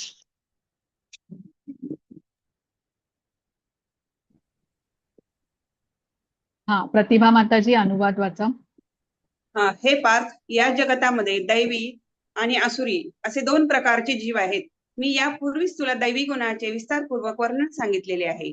आता माझ्याकडून असुरी गुणाचे विवरण आहे. हरे कृष्ण. हरे कृष्ण. आता अर्जुनाच्या मनातला संशय अजूनही गेलेला नाहीये हे बघून कृष्ण आता आसुरी गुणांचं अधिक सविस्तरपणे वर्णन करतायत. आता हा भाग महत्वाचा आहे. आपल्याला पण आपल्यामध्ये असे काही गुण असतील तर आपल्याला हे दूर करण्याचा प्रयत्न केला पाहिजे, कारण आसुरी गुण बंधनाला कारणीभूत होतात आणि दैवी गुण आपल्यामध्ये विकसित केले पाहिजेत जे मोक्षदायक आहेत. आता दोन प्रकारचे बद्ध जीवात्मे असतात. एक म्हणजे ज्यांच्यामध्ये दैवी गुण आहेत, ज्यांना सूर म्हटलं जातं, आणि दुसरे आहेत ज्यांच्यामध्ये हे आसुरी गुण आहेत, त्यांना असुर म्हटलं जातं. आता हे जे दैवी गुण असलेले बद्ध आत्मे असतात म्हणजे सूर, तर त्यांचं जीवन कसं असतं, संयमित असतं. शास्त्रांच्या आदेशानुसार ते आचरण करतात. दैवी गुण असलेले बद्ध आत्मे गुरु, साधू आणि शास्त्र यांना प्रमाण मानतात आणि त्यानुसार कर्तव्य करतात. आणि आसुरी प्रवृत्तीचे जे बद्ध आत्मे आहेत ते कसे आहेत, ते कुठलंही प्रमाण मानत नाहीत. स्वतःच्या इच्छेनुसार, स्वतःच्या लहरीने, मर्जीने ते काम करतात. आता दोन्ही बद्ध आत्मेच आहेत, दैवी गुण असणारे आणि आसुरी गुण असणारे. दोघांनाही प्रजापतींनीच निर्माण केलेलं आहे. प्रजापती म्हणजे प्रजा उत्पन्न करणारे. मग कुठला असा एक पॉइंट आहे की दैवी गुण आणि आसुरी गुण असा फरक दाखवू शकतो, तो म्हणजे दैवी गुण असलेले आत्मे वेदसंमत शास्त्राचं पालन करतात, त्यांच्या आदेशानुसार ते जगतात. पण आसुरी गुण असलेले शास्त्रसंमत आदेशांचं पालन करत नाहीत. ते आपल्या मनमर्जीने, आपल्या लहरीप्रमाणे ते वागतात. हरे कृष्ण. वर्धा माताजी, श्लोक वाचाल. हरे कृष्ण. हरे प्रवृत्तींच्या निवृत्तींच्या जनाना विदुरासुराः न शौचं न पिचाचारो न सत्यं तेषु विद्यते. हरे कृष्ण. हरे कृष्णा. आसुरी प्रवृत्तीचे लोक काय करावे आणि काय करू नये हे जाणत नाहीत. शुचिर्भूतपणा, सदाचार तसेच सत्यही त्यांच्यामध्ये आढळत नाही. हरे कृष्ण. हरे कृष्ण. आता कृष्ण सांगतायत की हे आसुरी लोक जे असतात त्यांची विचार करण्याची पद्धत कशी असते, ते काय करतात, ते कसं वागतात, हे सर्व या श्लोकामध्ये सांगितलेलं आहे. आसुरी प्रवृत्तीचे लोक शास्त्र मानत नाहीत, तर त्यामुळे योग्य अयोग्य ह्याची त्यांना जाण नसते. शास्त्र समजून घेण्याची रुची पण त्यांना नसते, कारण काय योग्य काय अयोग्य याबद्दलचं श्रवण केलं तर पाळावा पण लागेल ना, म्हणून ते शास्त्र ऐकण्याची रुचीच ठेवत नाही. आता ऋषी मुनी, वेद ह्यावर त्यांचा विश्वास नसतो, त्यामुळे त्यांचा व्यवहार कसा असतो, अनुचित असतो. असत्य बोलतात, स्वार्थी व्यवहार ते करतात. आता इंद्रिय तृप्तीमध्ये ते अडकलेले असतात, कारण त्यांना ज्ञान नसल्यामुळे ते स्वतःला फक्त शरीरच मानतात आणि शरीराच्या संबंधित कार्य आणि इंद्रिय तृप्तीबद्दल अत्याधिक आसक्ती, असंच त्यांचं जीवन चालू असतं. अशुद्धपणे त्यांचं वागणं असतं, म्हणजे आणि एखाद्या वेळेला ते व्यवस्थित वागत जरी असतील तरी त्यांचा काहीतरी स्वार्थ आहे हे समजायला पाहिजे. आता आपण भगवद्गीतेमध्ये इथे आता जे दैवी गुण शिकलेले आहेत त्याचं महत्व आपण शिकून घेतलेलं आहे की हे दैवी गुण कसे आहेत, आपल्याला मोक्षदायक आहेत, आणि ह्या विरुद्ध हे सगळे आसुरी गुण आहेत जे आता आपल्या पतनाला कारणीभूत होतात. त्याच्यासाठी सविस्तरपणे आपण हे ऐकून घेतलेलं आहे. आता जसं आंब्याचं रोप बघा, एखादा आपण लावतो, त्याची काळजी घेतो, म्हणजे त्याला खत पाणी घालतो, ते तुटणार नाही म्हणून त्याच्या भोवती कुंपण घालतो, किंवा कुठला प्राणी गाय वगैरे येऊन ते खाऊ नये म्हणून ते कुंपण लावतो, आणि मग ते रोप वाढू लागतं. काही वर्षामध्ये तो मोठा वृक्ष बनतो आणि मग हजारो आंबे तो वृक्ष देतो. म्हणजे रोप आपल्या आपण वाढत नाही, त्याची जोपासना आपल्याला करावी लागते. पण जे गवत असतं, तृण असतं, ते आपल्या आपण उगवतं बघा. कोणी त्याची काळजी घेतली नाही, काही खत पाणी दिलं नाही तरी ते वाढतं. तर तसेच हे दैवी गुण ह्या आंब्याच्या रोपासारखे आहेत, त्यांची जोपासना करावी लागते. आणि आसुरी गुण हे गवत किंवा तृणासमान असतात, त्यांना काढून टाकण्यातच आपलं हित असतं. हरे कृष्ण माताजी. हरे कृष्ण. असत्यं अप्रतिष्ठं ते जगदाहुरनीश्वरम् अपरस्पर संभूतं किमन्य आत्मकम अहेतुकम् अहेतुकम्. हरे कृष्ण. ते म्हणतात की हे जगत असत्य व निराधार आहे आणि परमेश्वर नावाचा कोणीही याचे नियंत्रण करीत नाही. त्यांचे म्हणणे आहे की केवळ मैथुनाच्या इच्छेमुळेच हे जग निर्माण झालेले आहे आणि कामाखेरीज अन्य कोणतेही कारण नाही. हरे कृष्ण. हरे कृष्ण. आता हे आसुरी लोक मानतात की हे जग म्हणजे भ्रम किंवा आभास आहे, असत्य आहे. जगाच्या उत्पत्तीला काही कारण नाहीये, जगाचा कोणी नियंत्रक किंवा प्रयोजन पण नाही असं त्यांचं ठाम मत असतं. आसुरी लोक भगवंतांनाच मानत नाहीत, तर भगवंतांनी या काही विशिष्ट हेतूने या सृष्टीची रचना केली आहे असंही त्यांना वाटत नाही. त्यांचा समज असतो की या जगाची उत्पत्ती आपोआपच झाली आहे. स्त्री आणि पुरुष यांच्या एकत्र येण्याच्या इच्छेने हे जग निर्माण झालेलं आहे. आता आपण बघा अध्याय 15वा शिकलेलो आहे आणि आपण त्याच्यामध्ये कृष्ण काय काय करतात आपल्यासाठी, कसे ते आपल्या सूक्ष्म शरीराचे किंवा स्थूल शरीराचे पालन करता आहेत हे आपण समजून घेतलेलं आहे. अगदी सूर्य उगवतो, सूर्य मावळतो, सर्व प्राण्यांच्या शरीराचं म्हणजे जीवनाचं एक जीवनचक्र असतं, वृक्ष वेली सर्व जे आहे हे नियमितपणे सुरू आहे, अखंडितपणे सुरळीत चालू आहे. तर हे ते मानतच नाहीत, कारण त्यांना भगवंतांचं अस्तित्वच मान्य नसतं. केवळ स्त्री पुरुषांच्या एकत्र येण्याच्या इच्छेने हे जग निर्माण झालेलं आहे. दोन प्रयोगाच्या संयोगाने जग निर्माण झालंय असं ते मानतात. तर त्यामुळे आत्म्याच्या अस्तित्वाचा प्रश्नच उद्भवत नाही असं ते ठरवतात. स्त्री पुरुष यांच्यामधलं परस्पर आकर्षण हेच या जगाच्या उत्पत्तीचं कारण आहे आणि इतर कुठलंही कारण नाही असं त्यांचं ठामपणे मत असतं. आता बघा आपण लॅपटॉप आहे किंवा हा मोबाईल ज्याच्यावरती आपण क्लास ऐकतो, तर तो बनवण्याच्या मागे कोणीतरी आहे, त्याचं एक सॉफ्टवेअर आहे, हार्डवेअर आहे, हे कोणीतरी बनवलेलं आहे. मग ते काही अँड्रॉइड असतात फोन, काही आयफोन असतात, पण त्याच्या मागे कोणीतरी आहे. किंवा अगदी नेहमीच्या वापरातलं आपलं घड्याळ आहे किंवा आपण इथून तिथे जायला विमानाचा वापर करतो किंवा एखादं सुंदर शिल्प आहे, चित्र आहे, ह्या बनवण्याच्या मागे कोणीतरी आहे. अगदी आपण घातलेला ड्रेस असेल तोही कोणीतरी बनवलेला असतो, आपण तयार नाही झाला. आता आजूबाजूला पक्षी बघा, विविध रंगाचे पक्षी आहेत, कोणाची चोच वेगळी, आवाज वेगळा, फुलं आहेत तऱ्हेतऱ्हेची, वेगळ्या वेगळ्या आकाराची, रंगाची, सुगंधाची. झाडं बघा, प्रत्येकाचा डौल वेगळा असतो, पानाचा हिरवा रंग, पण छटा वेगवेगळी हिरव्या रंगाची. तसंच माणूस, प्रत्येक माणूस वेगळा, अगदी जुळी मुलं जरी असतील तरी त्यांच्यामध्ये काही ना काहीतरी फरक असतो. अनेक निसर्गरम्य स्थळं आहे, डोंगर आहे, धबधबे, ही सर्व सृष्टी निर्माण करण्यामध्ये कोणीतरी आहे ना.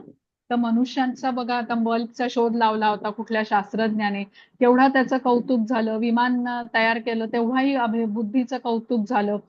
आणि इथे किती विविधतेने नटलेले एकाहून एक श्रेष्ठ घटक असलेली सृष्टी ज्याने तयार केली, ते भगवंत किती बुद्धिमान असतील, किती श्रेष्ठ असतील. अहम सर्वस्य प्रभव कृष्ण म्हणालेत, पण हे आसुरी वृत्तीचे जे लोक असतात ते भगवंतांना मानतच नाहीत. सगळं काही स्त्री पुरुषांच्या आकर्षणातून निर्माण झालेलं आहे असं त्यांना वाटतं. आकस्मिकरित्या सर्व तयार कसं होईल बरं? एवढं आपण आता म्हणतो रोज सूर्य उगवतोय, मावळतोय, ग्रह बघा एका ठराविक कक्षेमध्ये फिरतायत, तर हे वृक्षवेली यांचं जीवनचक्र सुरू आहे. ते काही आकस्मिक होण्याजोगी ही गोष्ट नाहीये, पण ह्यांना अज्ञान असतं, त्यामुळे ते हे मानायला तयार नसतात. आता पुढच्या श्लोकामध्ये आपल्याला अजून स्पष्ट होईल. हरे कृष्ण प्रतिभा माताजी. अशा निष्कर्षाचे अनुगमन करीत स्वतःचा नाश ओढावून घेतलेले आणि अल्पबुद्धी असुरी लोक जगाचा विनाश करण्याकरता अहितकारी आणि उग्र कर्मामध्ये संलग्न होतात. हरे कृष्ण. आता बघा 9व्या अध्यायामध्ये हा श्लोक आपण बघितलेला आहे. मया अध्यक्षेण प्रकृती सूयते सचराचरम. कृष्ण म्हणतात माझ्या अध्यक्षतेखाली संपूर्ण सृष्टी कार्य करते. या गोष्टीवरती त्यांचा विश्वास नसतो असुरी प्रवृत्तीचा. त्यांचा एक सिद्धांत असतो, वेगळाच सिद्धांत असतो. जे सर्वमान्य शास्त्र आहे, जे प्रमाण आहे, हे त्यांना माहिती नसतं.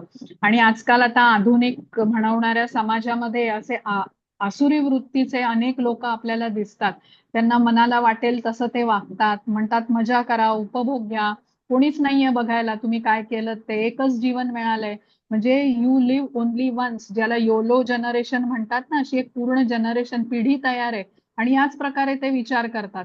आता ह्या 9व्या श्लोकामध्ये सांगितलंय की असे जे विचार करणारे असतात त्यांच्याबरोबर काय होतं, तर हे अशा निष्कर्षांचं अनुगमन करीत स्वतःचा नाश ओढवून घेतात असं म्हटलेलं आहे इथे. आसुरी लोक म्हणतात कोणीच नियंत्रक नाहीये, आम्हाला बघणारं कोणी नाहीये, शास्त्रांना ते मानत नाहीत, कामाच्या आहारी गेलेले असतात, खोट्या प्रतिष्ठेच्या अहंकाराच्या आहारी जाऊन ते इथे वागतात. आता पूर्वीच्या काळी कसं बघा, गुरुकुल असे जिथे आध्यात्मिक ज्ञान दिलं जात असे. आता अभ्यास तिथे पूर्ण झाला की तो गृहस्थाश्रमीय बनत असे आणि मग अर्थार्जन करत असे, विवाह इत्यादी करत असे. म्हणजे आध्यात्मिक ज्ञानाचा पाया असल्याने तो धर्माचं पालन करीत असे. या प्रकारे ज्ञान घेतलेला मनुष्य कधी आयुष्यामध्ये वाईट वळणावरती जात नसे. म्हणजे तो लाच घेणार नाही, भ्रष्टाचार करणार नाही, कुठे कोणाला पैशासाठी त्रास देणार नाही, प्रामाणिकपणे पैसे कमवेल, सदाचाराने जगेल, कारण त्याला आध्यात्मिक ज्ञान आहे. आता तो शरीराच्या इच्छाही पुरवेल, पण त्या कशा शास्त्रसंमत मार्गानेच तो पूर्ण करेल. प्रामाणिकपणे पैसे कमवायचं त्याचं ध्येय असल्याने जीवनामध्ये तो सुख, शांती, समाधानी असेल. आणि असा व्यक्ती मग मोक्षाकडे वाटचाल पण करू शकतो, हे महत्वाचं आहे. पण असुर कसा आहे, अर्थ, धर्म, काम, मोक्ष यापैकी फक्त धर्म आणि मोक्ष यावर विश्वास ठेवत नाही. अर्थ आणि काम हे त्याच्यासाठी महत्वाचं असतं. आता अर्थ आणि काम यावरच जेव्हा लक्ष केंद्रित आहे त्यावेळेला काय होतं ते आपण दुसऱ्या अध्यायामध्ये शिकलोय बघा. भोग ऐश्वर्य प्रसक्तानाम तया अपहृत चेतसा व्यवसायात्मिका बुद्धी समाधवना विधीयते. म्हणजे याच्या चेतनेचं जरूर अपहरण झालेलं आहे. स्पष्ट सांगितलेलं आहे, भौतिक ऐश्वर्य यावरती जो आसक्त आहे त्याच्या मनामध्ये मोक्ष, कृष्णधामात परत जाण्याचा विचारही येत नाही. हे लोक कसला विचार करतात मग? तर हे लोक कायम इंद्रिय तृप्तीचे विचार करत असतात. आणि इथे म्हटलेलं आहे उग्र कर्मामध्ये व्यस्त असतात. तर उग्र कर्म म्हणजे अणुबॉम्ब इत्यादीचं संशोधन करण्यामध्ये ते आपला म्हणजे वेळ वाया घालवतात. आता अणुबॉम्ब हे सारखं इतर देशांना म्हणजे ज्या देशाकडे असतो त्यांना काय वाटतं की आम्ही इतर देशांना कंट्रोल करू शकतो, आजूबाजूचे देश आम्हाला घाबरून राहतील, आमची सत्ता असेल. अणुबॉम्बचा शोध हा सुंदर सृष्टीचा विनाश करवतो. आणि अशा अशुभ कामामध्ये हे आसुरी प्रवृत्तीचे लोक संलग्न असतात. एका पाठोपाठ एक अशा इंद्रिय तृप्तीच्या इच्छा ते पूर्ण करत असतात. इंद्रिय तृप्ती देणाऱ्या वस्तूंचा शोध त्या लावण्यामध्ये आपली शक्ती आणि वेळ ते वाया घालवत असतात. आता हे जे हे आहेत म्हणजे शोध आहेत हे असे, तर हे काही खरं तर प्रगती म्हणून मानले जातात, पण प्रत्यक्षामध्ये सर्व अणुबॉम्ब सारख्या या गोष्टी माणसामध्ये दुष्टपणा, हिंसक वृत्ती हे वाढवतात. असुरी वृत्तीचे लोक आपल्या शक्तीच्या बळाचा दुरुपयोग करून जगाच्या विनाशार्थ कार्य करतात. संपूर्ण जगाला ज्याचा गर्व आहे असा हा अणुबॉम्ब आणि आण्विक शस्त्रास्त्र ही समाजामध्ये सुख, शांती, समृद्धीची भरभराट तर मुळीच करत नाही. आणि यांचा वापर करून सर्व काही उद्ध्वस्त क्षणार्धात होऊ शकतं खरं तर. पण आसुरी वृत्तीचे लोक आपण म्हटलं विचार शून्य असतात आणि विनाशकारी शोध लावणे, इंद्रिय तृप्तीची नवीन नवीन साधन शोधून काढणं हे असं त्यांचं कार्य असतं. आता उग्र कर्मामध्ये व्यस्त होण्याचं कारण काय असतं बरं? मत्सर. मत्सर म्हणजे काय की जे तुझ्याकडे आहे ते मला आवडतं, पण मला जे आवडतं ते तुझ्याकडे आहे हे मला आवडत नाही, याला मत्सर म्हणतात. आसुरी वृत्तीचे लोक खरं तर कृष्णांचा मत्सर करत असतात आणि मी किती शक्तिशाली आहे, मी किती संपन्न आहे हे दाखवण्यासाठी अशा अहितकारी आणि उग्र कर्मांमध्ये ते संलग्न झालेले असतात. म्हणजे पर उत्कर्ष असहनम असं त्यांचं वागणं असतं. दुसऱ्याची भरभराट झालेली त्यांना आवडत नाही, त्यासाठी हे अशा प्रकारची कार्य ते करत असतात. 10वा आणि 11वा 12वा प्रतिभा माताजी. हरे कृष्ण. कधीही तृप्त न होणाऱ्या कामाचा आश्रय घेऊन गर्व, खोटी प्रतिष्ठा आणि मदामध्ये डुंबत मोहित झालेले असुरी लोक अनित्य गोष्टीमुळे आकर्षित होऊन सदैव अशुचिरभूत कर्म करण्यास प्रतस्थ झालेले असतात. इंद्रिय तृप्ती करणे हीच मानव संस्कृतीची मुख्य आवश्यकता आहे असा त्यांचा विश्वास असतो. अशा प्रकारे त्यांना मरेपर्यंत अमर्याद चिंतानी ग्रासलेले असते. शेकडो हजारो पाशांनी बद्ध झालेले आणि कामक्रोध परायण झालेले हे असुरी लोक इंद्रिय तृप्ती करिता अन्यायी मार्गाने धनसंचय करतात. हरे कृष्ण. हरे कृष्ण.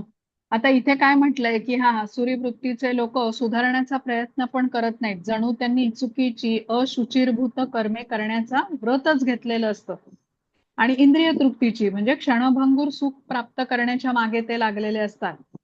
आणि बुद्धिमान लोक मात्र कसे असतात, ते क्षणभंगूर सुखाच्या मागे जात नाहीत. 5व्या अध्यायामध्ये आपण हा श्लोक समजून घेतला होता की जे बुद्धिमान असतात ते इंद्रिय तृप्तीमध्ये सुख शोधत नाहीत, कारण त्यांना माहिती असतं इंद्रिय तृप्तीच्या कार्याचा आरंभ पण आहे आणि अंत पण आहे. पण हे आसुरी लोक मात्र इंद्रिय तृप्तीसाठी धनसंचय पण करतात, तोही अयोग्य पद्धतीने करतात आणि त्यामुळे चिंतेने नेहमी व्यग्र असतात. कारण देहत्यागाच्या वेळेला हे एकत्र केलेलं धन त्यांना सोडून जाताना खूप दुःख होतं की मी एवढा धनसंचय केला आता तर मी घेऊन पण जाऊ शकत नाही. आसुरी प्रवृत्तीच्या लोकांच्या कामना काही संपत नाहीत. एका पाठोपाठ एक त्यांना कामना येतच असतात आणि धनाचा संचय करण्यासाठी ते अवैध मार्गाचाही काय म्हणतात तो मार्ग अवलंबतात. एक नोकरी सोडून दुसरी नोकरी अधिक पगाराची आहे म्हणून दुसऱ्या शहरात दुसऱ्या देशात जायला ते तयार असतात. सतत धनाच्या संचयाच्या मागे धावत असतात आणि असं करता करता एक दिवस अचानक मृत्यू होतो. आता विचार करा, इतके दिवस तो व्यक्ती केवळ पैशाच्या मागे होता. त्याला हे ज्ञानच नाही की आत्मा काय आहे, भगवंत कोण आहेत, या मनुष्य जन्माचं ध्येय काय आहे. आणि मृत्यूनंतर आता त्याला चांगली गती मिळणार ह्याची आपण कल्पनाच करू शकत नाही. मग अशा लोकांचं अधोगती किंवा पतनाच्या दिशेनेच ते जातात. आणि हे अशुचिरभूत म्हणजे अयोग्य मार्गाने पैसे कमवणे, इंद्रिय तृप्ती करणे, हे अशा प्रकारे ह्यांचं जीवन ते जीवन जगतात आणि त्याचे परिणामही ते पुढे भोगतात.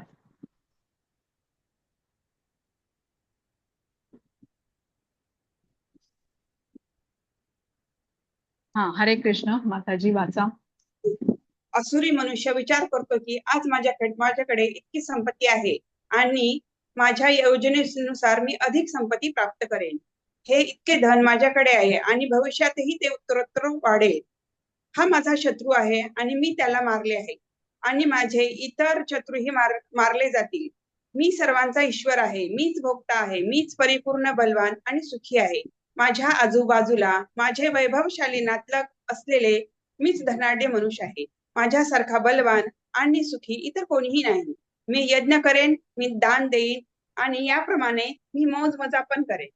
अशा प्रकारे असुरी लोक अज्ञानाने मोहित झालेले असतात. हरे कृष्ण. हरे कृष्ण. आता हे असुरी प्रवृत्तीचे लोक कसे अज्ञानाने मोहित झालेले असतात याचं वर्णन या श्लोकामध्ये सांगितलेलं आहे.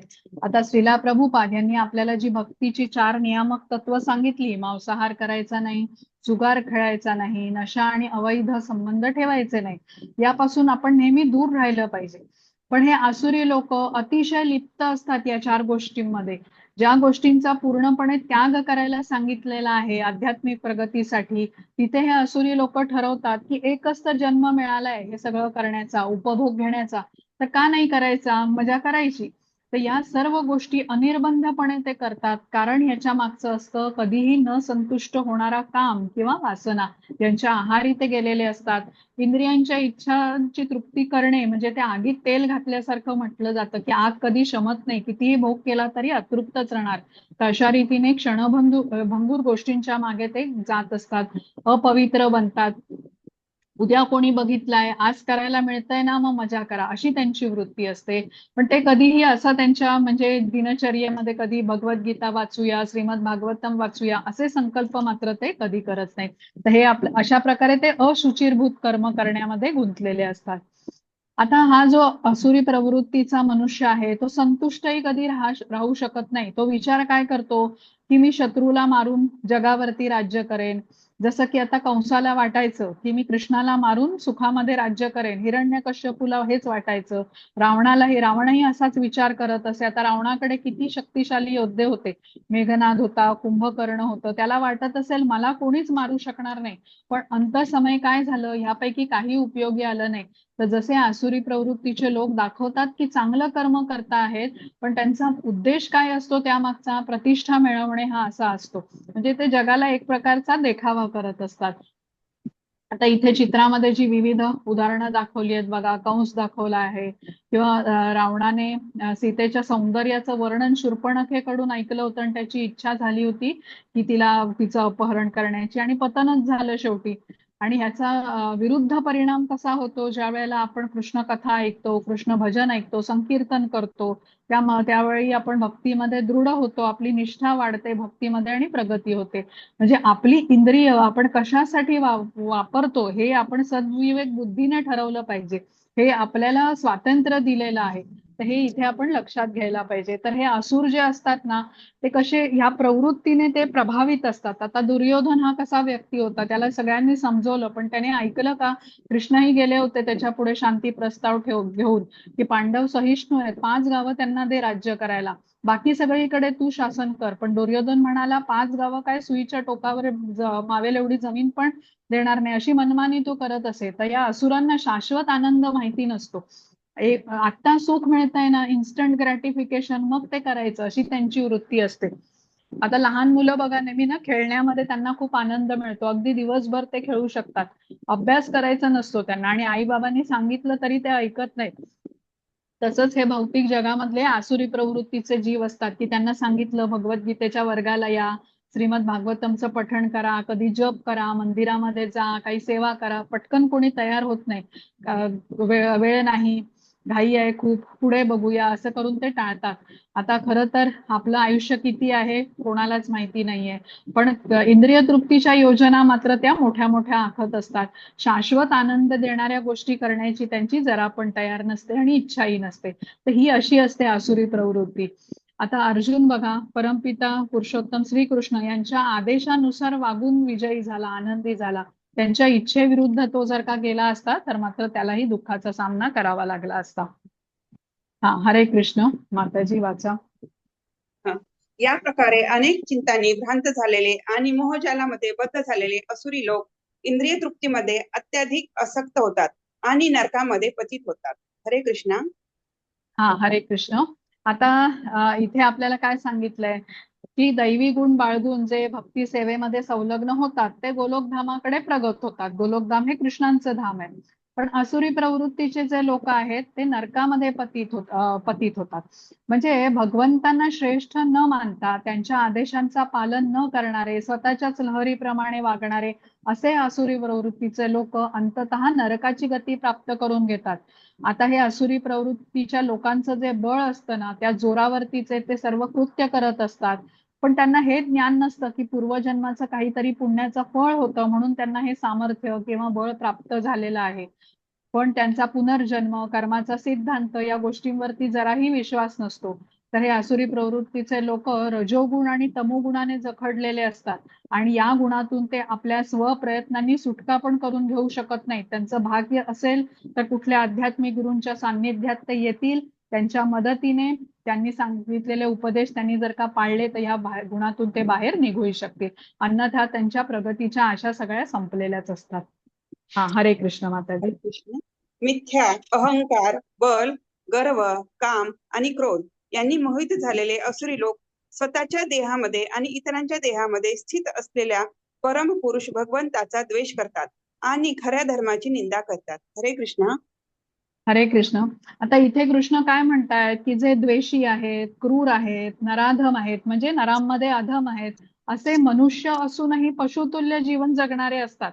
म्हणजे आहेत मनुष्यासारखे, पण त्यांना द्विपाद पशु, द्विपाद म्हणजे 2 पायांचे पशु असं म्हटलेलं आहे. मग त्यांना आसुरी योनीमध्ये मी टाकत असतो. कुत्रा, मांजर, डुक्कर, झुरळ, माशी अशा एकाहून एक निम्न प्रजातीमध्ये ते जन्म घेतात, आणि अशा अनेक योनींमध्ये ते जन्म घेतात, परत मृत्यू पावतात, परत जन्म घेतात, परत मृत्यू पावतात. हे जन्म मृत्यूचं चक्र त्यांचं सुरूच राहतं. एकापेक्षा एक निम्न प्रजातीमध्ये कृष्ण त्यांना जन्माला घालतात. मग कधी ते वृक्ष असतात, गवत असतात, अशाही एकदम निम्न योनीमध्ये जातात, कारण ह्यांनी मानव जन्मामध्ये भगवंतांना कधी मानलं नाही, त्यांनी त्यांच्या आदेशाचं पालन केलं नाही. भगवंतांनी आपल्याला मनुष्य देहामध्ये जन्माला का घातलेला आहे? मानवी शरीरामध्ये आपल्याला संधी मिळते वैदिक ज्ञान घेऊन हृदय शुद्धी करून आपल्या निजधामी परत जाता यावं, भगवतधामी परत जाता यावं म्हणून. आणि या विरुद्ध कार्य हे आसुरी वृत्तीचे लोक करतात. म्हणून जसं आता शास्त्रज्ञांनी लावलेल्या अणुबॉम्बच्या शोधाचं आपण उदाहरण घेतलं की अणुबॉम्बच्या वापराने किती लोक मारले जातील, पण आसुरी लोक कोणाला जीवनदान तर देऊ शकत नाहीत, पण संहारक, विनाशक अशा कार्यामध्ये आपली बुद्धी लावतात, आणि मृत्यूनंतर मग आसुरी योनींमध्ये त्यांना टाकलं जातं. प्राण्यांच्या शरीरात जन्म घेतल्यावरती तिथे कृष्णांचं पूर्ण विस्मरण असतं. प्राण्यांचा जन्म भोग योनी असंच म्हटलं जातं, आणि परत आता मनुष्य जीवन कधी मिळणार, कधी त्याच्या चेतनेचा विकास होणार, याची आपण कल्पना पण करू शकत नाही.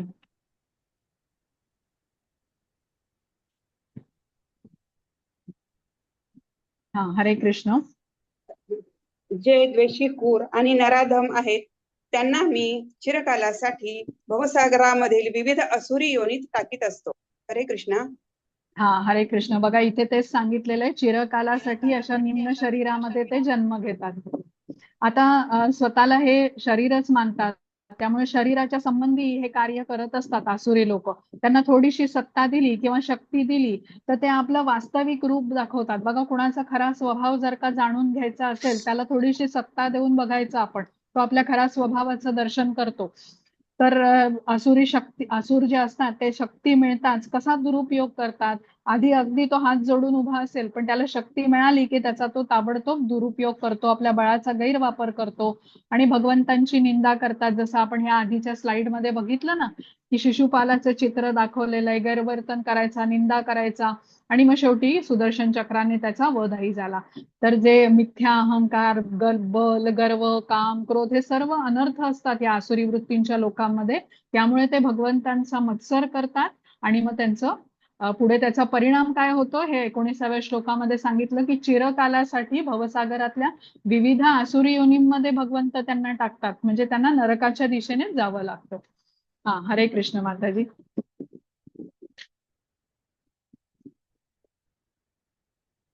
हा, प्रतिभा माताजी तुम्ही म्यूट आहात.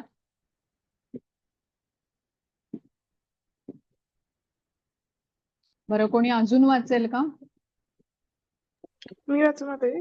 हा, वाचा माताजी.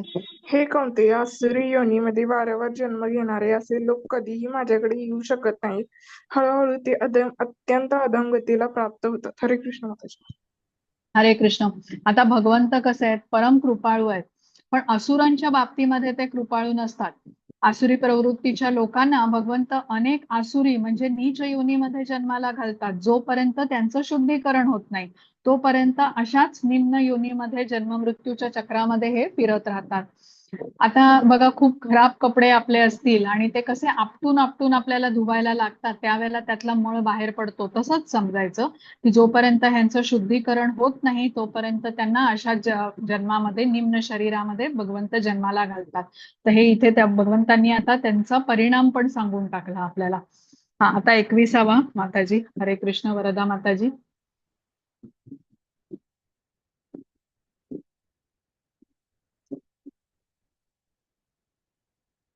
हरे कृष्ण. त्रिविधम नरकस्येदं द्वारं नाशन आत्मनः कामः क्रोधस्तथा लोभम तस्माद् एतत्त्रयं त्यजेत. वसुधा माताजी वाचता. हा, वाच.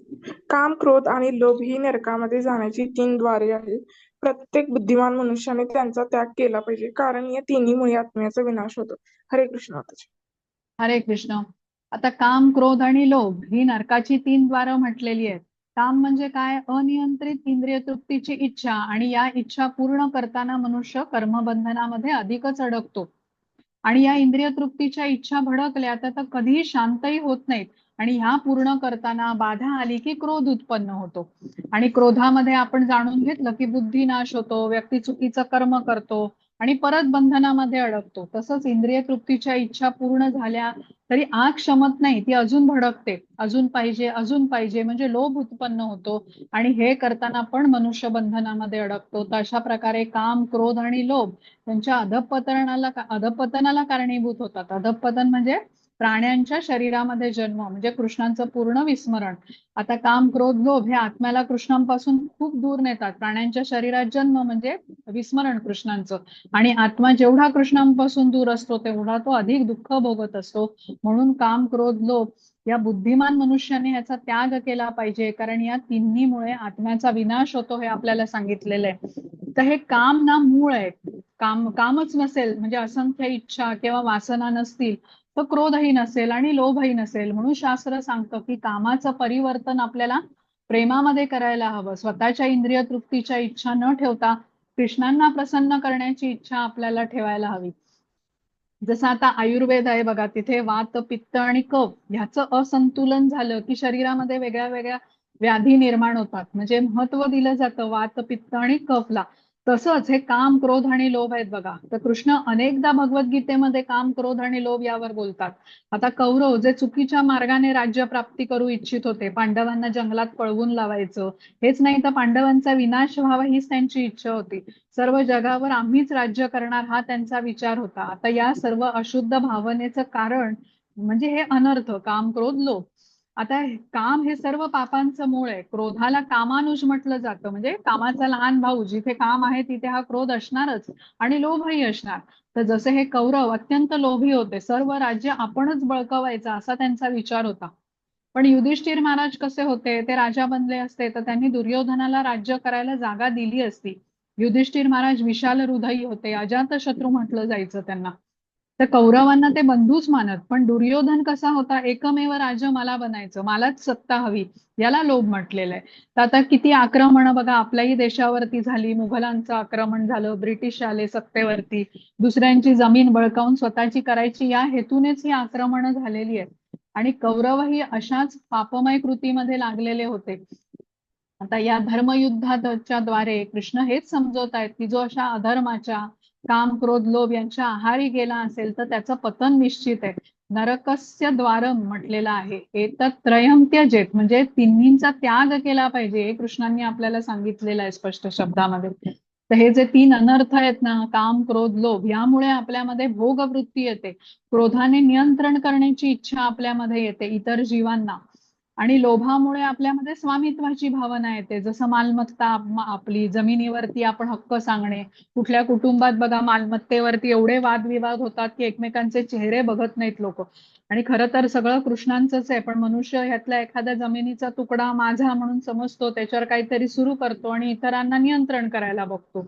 इतर जीवांना त्रास देऊन शोषण करण्याची वृत्ती येते. तर जसं आता हिरण्यकश्यपू होता, त्याचंही हेच होतं. आणि कामाचं उदाहरण रावण आहे. प्रभू रामचंद्रांच्या पत्नीचं, सीतेचं अपहरण केलं त्याने, कामाच्या इच्छेने केलं, लंकेत घेऊन गेला. क्रोधाचं उदाहरण दुर्वासा मुनी आहेत. अंबरीश महाराज आणि दुर्वासा मुनींची जी कथा आहे, छोट्याशा गोष्टीसाठी खूप क्रोधित झाले, पण अंततः त्यांना समजलं. आणि लोभाचं उदाहरण दुर्योधन आहे. पांडवांना 5ही गाव म्हणजे 5 गावं राज्य करण्यासाठी देण्यासही तो तयार नव्हता. ते तिन्ही आपल्या विनाशाला कारणीभूत ठरतात असं कृष्णांनी आपल्याला धोक्याचा इशारा दिला आहे. 22वा श्लोक वाचा माताजी, अनुवाद वाचा. हे कौंतेया, जो मनुष्य नरकाच्या या 3 द्वारातून सुटला आहे तो आत्मसाक्षात्कारासाठी श्रेयस्कर असे कार्य करतो आणि क्रमशः परमगतीला प्राप्त होतो. हरे कृष्ण माताजी. हरे कृष्ण. आता इथे समजून घेऊया, काम क्रोध लोभ हे मनुष्याच्या जीवनाचे सगळ्यात मोठे शत्रू मानलेले आहेत. म्हणजे त्यांच्यापासून आपण सावध राहिलं पाहिजे. जसं हायवेला ट्रकच्या मागे लिहिलेलं असतं ना, सावधानी हटी दुर्घटना घटी. तर जेवढा आपल्याला मनुष्य जीवन मिळालेलं आहे याचं जर का आपल्याला सार्थक करायचं असेल तर या 3 शत्रूंपासून आपल्याला सतर्क राहिलं पाहिजे. जीवन आपलं शुद्ध केलं पाहिजे. आणि ह्याच्यासाठी मार्गही कृष्णांनी आपल्याला सांगितला की वेदांच्या विधिविधानाचं पालन केलं पाहिजे, गुरूंचे नियम आपल्याला पाळले पाहिजेत, इंद्रिय निग्रह केला पाहिजे आणि आध्यात्मिक ज्ञानाच्या पायऱ्या चढून मग मनुष्य आत्मसाक्षात्कारापर्यंत उन्नत होऊ शकतो. म्हणजे ज्या स्तरावरती आता आपण आहोत, तर या स्तरावरून आपण काम क्रोध लोभ यांच्या आहारी गेलो तर आपलं पतन होईल, अधोगती होईल. पण जर का आपण आध्यात्मिक ज्ञान घेऊ तर आपण ऊर्ध्व दिशेला उन्नत होऊ शकतो. भक्ती सेवेमध्ये संलग्न करून आत्मसाक्षात्काराच्या स्तरापर्यंत आपण पोहोचू शकतो. म्हणजे परत चॉईस आपला आहे, कुठली दिशा निवडायची हे आपल्या हातामध्ये आहे. कृष्णांनी धोका कुठे आहे ते आपल्याला दाखवला. कशात धोका आहे? काम क्रोध लोभ मध्ये. आणि सुटकेचा मार्ग पण सांगितला, पण निर्णय करायचं स्वातंत्र्य हे आपल्याला दिलेलं आहे. वरदा माताजी श्लोक वाचता.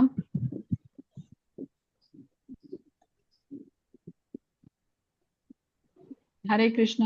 य शास्त्र विधी मृत्सृज्य वर्तते कामकारतः न स सिद्धिं न वाप्नोति न सुखं न परां गतिं. हरे कृष्ण. जो शास्त्रविधींचे त्याग करतो आणि लहरीप्रमाणे कर्म करतो त्याला सिद्धी सुख आणि परमगती प्राप्त होत नाही. हरे कृष्ण माताजी. हरे कृष्ण. आता या श्लोकामध्ये कृष्ण परत एकदा सांगतात की तुम्ही माझ्या आदेशाचं पालन न करता आपल्या मर्जीप्रमाणे वागलात तर सुख सिद्धी आणि परमगती मिळणार नाही. शास्त्रविधींचा त्याग म्हणजे शास्त्राच्या विधिविधानांचं पालन न करणं. आता जे असे करतात त्यांच्याबरोबर काय होतं हे आपल्याला इथे सांगितलेलं आहे की लहरीप्रमाणे जो कर्म करतो त्याला सिद्धी सुख आणि परमगती प्राप्त होत नाही. म्हणजे या जन्मीही त्याची अधोगती होते आणि पुढेही त्याला चांगली गती निश्चित मिळणार नाही, कारण कृष्णांनी धोक्याचा इशारा दिलेला आहे. नीच योनीमध्ये त्यांना जन्माला घातलं जाईल. बरं वसुधा माताजी, मग अनुवाद वाचा. हा, म्हणून मनुष्याने शास्त्र विधीद्वारे कार्य आणि अकार्य यांच्यामधील भेद जाणलं पाहिजे. अशी विधी विधाने जाणून मनुष्याने कर्म करावे, जेणेकरून त्यांची क्रमशः उन्नती होईल. हरे कृष्ण माताजी. हरे कृष्ण.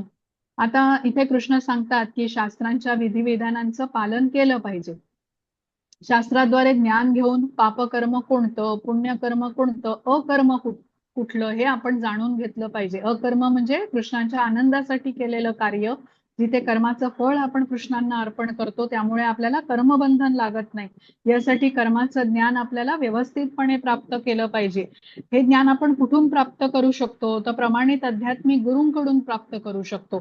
जे आध्यात्मिक गुरु आहेत ते आपल्यामध्ये रजोगुण आहे की तमोगुण आहे हे बघतात आणि त्यानुसार आपल्याला दूर करण्यासाठी मार्गदर्शन करतात. योग्य कार्य आपल्याला ते करायला सांगतात, ज्याद्वारे आपली प्रगती होऊ शकते. तर श्रीला प्रभुपादांचं उदाहरण घेऊ शकतो बघा. जे हिप्पी होते, श्रीला प्रभुपाद जेव्हा अमेरिकेमध्ये गेले तेव्हा जे हिप्पी होते त्यांच्यामध्ये त्यांनी अनेक अवगुण पण होते, ते बघितलं त्यांनी. पण हिप्पीमध्ये श्रीला प्रभुपादांच्या प्रति श्रद्धा होती. या हिप्पींना संगीतामध्ये खूप इंटरेस्ट होता, म्युझिकमध्ये. म्हणून हरे कृष्ण महामंत्राचं संकीर्तन जेव्हा श्रीला प्रभुपाद करत असत, त्यामुळे ते आकर्षित झाले आणि श्रीला प्रभुपादांच्या बरोबर तेही आनंदाने हे करू लागले हरे कृष्ण महामंत्राचं संकीर्तन. जसं आता विझत आलेल्या विस्तवावरती आपण हवा घालतो तेव्हा कशा ठिणग्या पुनर्जागृत होतात ना, तसं श्रीला प्रभुपाद यांनी केलं. त्यांच्यामधल्या चुकीच्या गोष्टी न बघता त्यांच्यातल्या चांगल्या गोष्टी बघितल्या आणि त्या वाढीस लावल्या. तर हे आपल्याला समजलं पाहिजे की इथे श्रीला प्रभुपादांचं कार्य त्यासाठी श्रेष्ठ म्हटलं जातं. आता आपण या अध्यायामध्ये समजून घेतलं की हे जे विस्ताराने आपल्याला 7 ते 20 या श्लोकापर्यंत आसुरी प्रवृत्तीच्या लोकांबद्दलच कृष्णांनी इथे आपल्याला माहिती दिलेली आहे. कारण या आसुरी प्रवृत्तीपासून दूर राहणं आपल्याला आवश्यक आहे. दैवी गुण हे आपल्याला बाळगले पाहिजेत आणि वाढीस लावले पाहिजेत. आता इथे जे दैवी प्रकृतीचे लोक असतात त्यांच्याबद्दल आपण जाणून घेतलं की ते शास्त्राचं पालन करतात आणि आपली म्हणजे आपण आपली बुद्धी बघा वापरून चुकीची कार्यही करू शकतो. पण शास्त्र आपल्याला योग्य करायला शिकवतं, त्यासाठी आपल्याला ज्ञान घेणं महत्वाचं आहे. जसं आता कृष्ण इथे चित्रामध्ये दाखवलंय ना, गुरूंचा स्वीकार केला होता. सांदीपनी ऋषींच्या आश्रमात राहून त्यांनी मार्गदर्शन घेतलं होतं गुरूंकडून. तर त्याद्वारे आपण समजू शकतो की गुरु आणि शास्त्र यांचं महत्व आहे. तर इथे आपल्याला लक्षात ठेवलं पाहिजे की गुरु, साधू आणि शास्त्र यांचा आश्रय घेऊनच आपण प्रगती करू शकतो. कारण आपल्यामध्ये कसं मानवामध्ये ना 4 प्रकारचे दोष असतात. अपूर्ण इंद्रिय असतात आपली आणि अपूर्ण इंद्रियांमुळे आपण भ्रमित होतो, मोहग्रस्त होतो. त्यामुळे आपण चुका करतो आणि मग आपल्यामध्ये धोका देण्याची पण प्रवृत्ती असते. अपूर्ण इंद्रिय म्हणजे काय की लांबचा आवाज आपण ऐकू शकत नाही, फार लांबचा आपल्याला स्पष्ट दिसत नाही किंवा खूप दूर असलेल्या फुलाचा सुगंध पण आपल्याला येऊ शकत नाही, कारण इंद्रियाची क्षमता मर्यादित आहे. आणि अतिक्षीण किंवा अतितीव्र असे आवाजही आपल्याला कानाने ऐकू येत नाही. किंवा अचानक अंधार झाला तर आपल्याला आपला हात पण आपण बघू शकत नाही, त्यासाठी प्रकाशाची आवश्यकता भासते. म्हणून अपूर्ण इंद्रिय म्हटलेलं आहे. आणि या अपूर्ण इंद्रियामुळे आपण भ्रमित होतो, मोहग्रस्त होतो. काही आकृती बघून आपल्याला ते काय आहे हे नीटसं समजत नाही. आता याचा परिणाम म्हणून आपण चुका करतो. अगदी रोजच्या सवयीतली कामं जी आपण अनेक वर्ष करत आलेलो आहे ते करत असताना पण आपल्या हातून चूक होते. आणि चौथा दोष जो गंभीर आहे तो म्हणजे धोका देणं. आता एखादी व्यक्ती दुसऱ्याला धोका देण्याच्या इराद्याने स्वतः किती बुद्धिमान असल्याचं दाखवते. मी हे केलं, मी ते केलं, किंवा त्याला काही ज्ञान असेल तर तो व्यवस्थितपणे दुसऱ्याला ते ज्ञान देत पण नाही. आणि या 4 दोषांमुळे बद्ध जीव विधिविधान बनवण्यासाठी अयोग्य म्हटला जातो. आपण कुठलीही नियमावली जरी बनवली तरी त्यात कोणती तरी त्रुटी राहून जाते. म्हणून शास्त्र आपण बनवू शकत नाही किंवा लिहू शकत नाही. शास्त्र ही अशाच्या द्वारेच लिहिलं जातं ज्यामध्ये हे 4 दोष नाहीयेत. आणि या 4 दोषांच्या रहित केवळ परमपुरुषोत्तम भगवान श्रीकृष्ण आहेत. त्यामुळे सर्व शास्त्र, वेद यांचा उगम श्रीकृष्ण आहे. त्यांच्यामध्ये त्रुटी असण्याचा काही प्रश्नच येत नाही. तर संत आहेत, महात्मा आहेत, या शास्त्रामध्ये काहीही शंका न बाळगता यांचा स्वीकार करतात. म्हणून शास्त्रांना अपौरुषेय असं म्हटलं जातं, कारण ते भगवंतांनी रचलेलं आहे. आणि भगवंतांनी दिलेल्या ज्ञानाची जोड जेव्हा आपल्या भक्तीला मिळते तेव्हा आपण शीघ्र प्रगती करतो. हा ज्ञान घेण्याच्या मागचा लाभ आहे. तर इथे आता आपला अध्याय संपलेला आहे. आजच्या अध्यायामध्ये आपण काय काय बघितलं, तो 2 प्रकारच्या माणसांबद्दल आपण शिकलो, सूर आणि असुर. सूर असतात ज्यांच्यामध्ये दैवी गुण असतात आणि असुर असतात ज्यांच्यामध्ये आसुरी प्रवृत्ती असतात. त्या कुठल्या गुण आहेत ते आपण समजून घेतले. मग हे आसुरी प्रवृत्तीचे लोक कसे विचार करतात, कुठली कर्म करतात, स्वभाव विशेष त्यांचे काय, हे कृष्णाने विस्ताराने आपल्याला सांगितलं. आणि शेवटी कुठले गुण बाळगल्याने काय परिणाम होणार हे पण आपल्याला सांगितलं. दैवी गुण आपली उन्नती घडवून आणतात आणि आसुरी गुण हे आपल्याला पतनाच्या मार्गावर घेऊन जातात, असा धोक्याचा इशारा कृष्णांनी दिला. जे आपण आंब्याच्या रोपाचं उदाहरण बघितलं ना, त्याची आपण जोपासना करतो तेव्हा आपल्याला आंबे मिळतात.